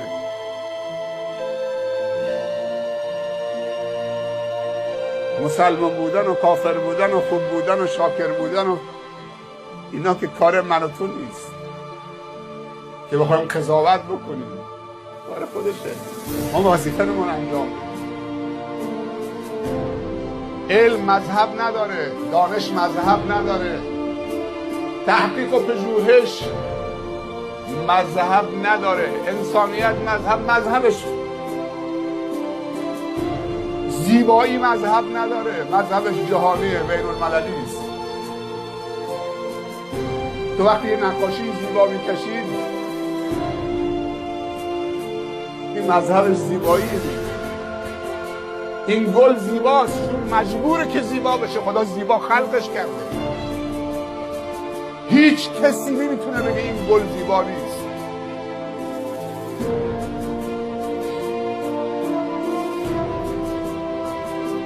ادیسون کنجکاو شد، گفت مادر خانم مدیر چیزی نوشته بود درباره من؟ مادر فهیم و عاقل و دوراندیش دستی به سر پسرش ادیسون کشید، گفت نه پسرم، خانم مدیر نوشته. بله نوشته، درباره تو نوشته. ببخشید. بله پسرم درباره تو نوشته. گفت مادر چه نوشته خانم مدیر درباره من؟ گفت خانم مدیر نوشته سرکار خانم فلانی مادر ادیسون، بیا پسر تو از مدرسه ما ببر که این مدرسه ما در حد استعداد و هوش و نبوغ پسر تو نیست. پسر تو خیلی بالاتر از این مدرسه است و حضورش تو مدرسه ما مانع رشدش میشه. ببر مدرسه فلانی که مخصوص تیزهوشانه. و نامه رو نشون پسرش نداد. خانم مدیر میگه بیا ببر که این کودن جا اشغال کرده. مادر فهیم و عاقل میگه پسرم خانم مدیر گفته بیا پسرت ببر اون مدرسه بزرگ اونجا جای پسر توست. اون بهترین مدرسه است. این مدرسه براش کوچکه. این برای استعدادهای متوسط به پایینه. ایام و روزگار سپری شد تا ادیسون شد، مخترع شد، بزرگ شد، مشهور شد. یه روز در کتابخانه‌اش نشسته بود، مادرش از دنیا رفته بود. تو لابلای کتاباش میگشت، یک دفعه تو شکاف دیوار بین قفسه هاش، بین کتابهاش یک پاکت نامه کهنه قدیمی دید، جلب توجهش کرد. دست کرد کتابش رو رها کرد، دست کرد اون پاکت نامه رو از تو اون شیار و شکاف دیوار در آورد، باز کرد. وقتی نامه رو خوند، اما نامه‌ای بود که در سن کودکی خانم مدیر دستش داده بود که به مادرش بده. این پسر تو کودنه، بیا از اینجا ببرش جا اشغال کرده. وقتی ادیسون خان گریه کرد،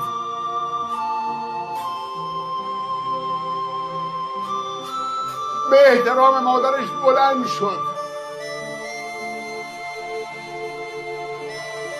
مادرش رفته، از دنیا رفته.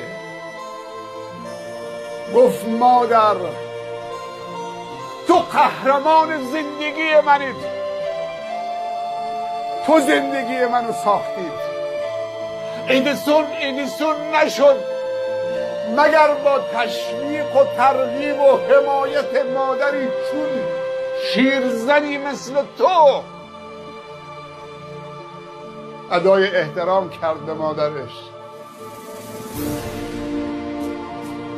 ما اگه بچه‌مون نمره 25 صدام از 20 کمتر گرفت میذاریم تو دهنش.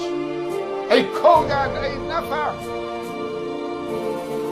خدا هیچ کس کودن خلق نکرده. تو هیچ یاد نمیگیری. تو چرا کم آوردید؟ تا چه برسه که بچه ما 10 بگیره؟ شاید توی شرایطی 10 گرفته.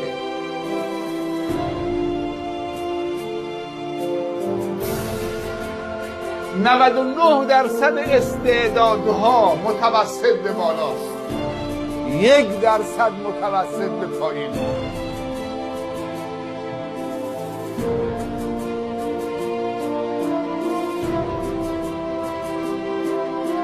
عزیزمون دیگه نزدیکتر بیاد، دیگه تو دهنم همیشه تو میگوید.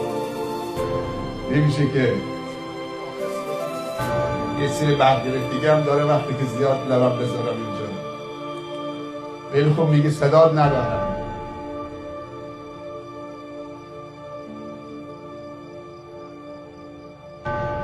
خواهرم به تو دارم میگم،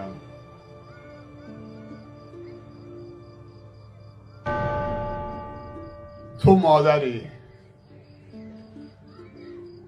پدرم تو حامی هستی، حامی اون مادر.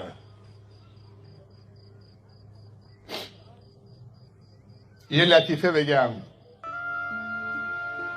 یه روزی شخصی به اسم یحیی ابن یحیی اللیثی الاندلسی، اسپانیای امروز، اندلس امروز،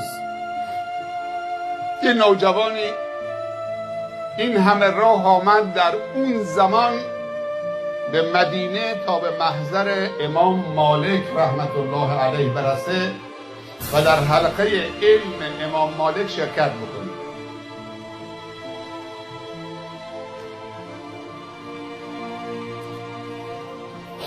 یکی از شاگردای خوب بود. محمد ابن ادریس شافعی هم یکی از شاگردای امام مالک. یه روز امام مالک متوجه شد که شاگردا یکی بعد از دیگری حلقه درس رو دارن تخلیه میکنن، یواشکی میرن بیرون خارج از مسجد. چند نفر نرفتن. یکیشون یحیی ابن یحیی اللیثی الاندلسی بود. یحیی پسر یحیی لیثی. امام مالک درسش رو متوقف کرد، صدا زد پسرم یحیی ابن یحیی، تعال نزدیک بیا جلو. گفت پسرم یحیی این هم کلاسی ها کجا رفتن؟ یکی بعد از دیگری رفتن بیرون. گفت یا شیخ میگن که در مدینه فیل آوردن، اینا رفتن تماشای فیل. جدی؟ فیل آوردن؟ گفت پسرم یحیی تو دوست نداشتی بری فیل رو تماشا بکنید مثل هم کلاسی ها؟ گفت یا شیخ انت فیلی، تو فیل منی. یحیی شاگرده به شیخ مالک استادش میگه یا شیخ انت فیلی، تو فیل منی، من برای تماشای تو آمدم. گفت پسرم چی گفتید؟ یه بار دیگه بگو بیا نزدیکتر. آمد نزدیک، زانو به زانو چسبون، دستش گذاشت رو رانش. گفت یه بار دیگه بگو پسرم. گفت یا شیخ انت فیلی، تو فیل منی، من برای تماشای تو آمدم، فیل جای دیگه پیدا میشه. گفت پسرم از اینجا بلند نشو، همینجا جای توست. امام مالک خیلی خوشحال شد و خوشش آمد، هم از ادبش، هم از نظمش، هم از توجهش و حضور ذهنش و هم از وجاهت عقلش و فکرش و پختگیش. هر چی تو حافظه و چنته داشت امام مالک منتقل کرد به یحیی و همین یحیی در زمان خودش امام زمان خودش. میدونی پشت این یحیی ها چه کسانی هستند؟ پدر و مادر خود. وگرنه بچه تو این سن دوست داره تماشا بکنه.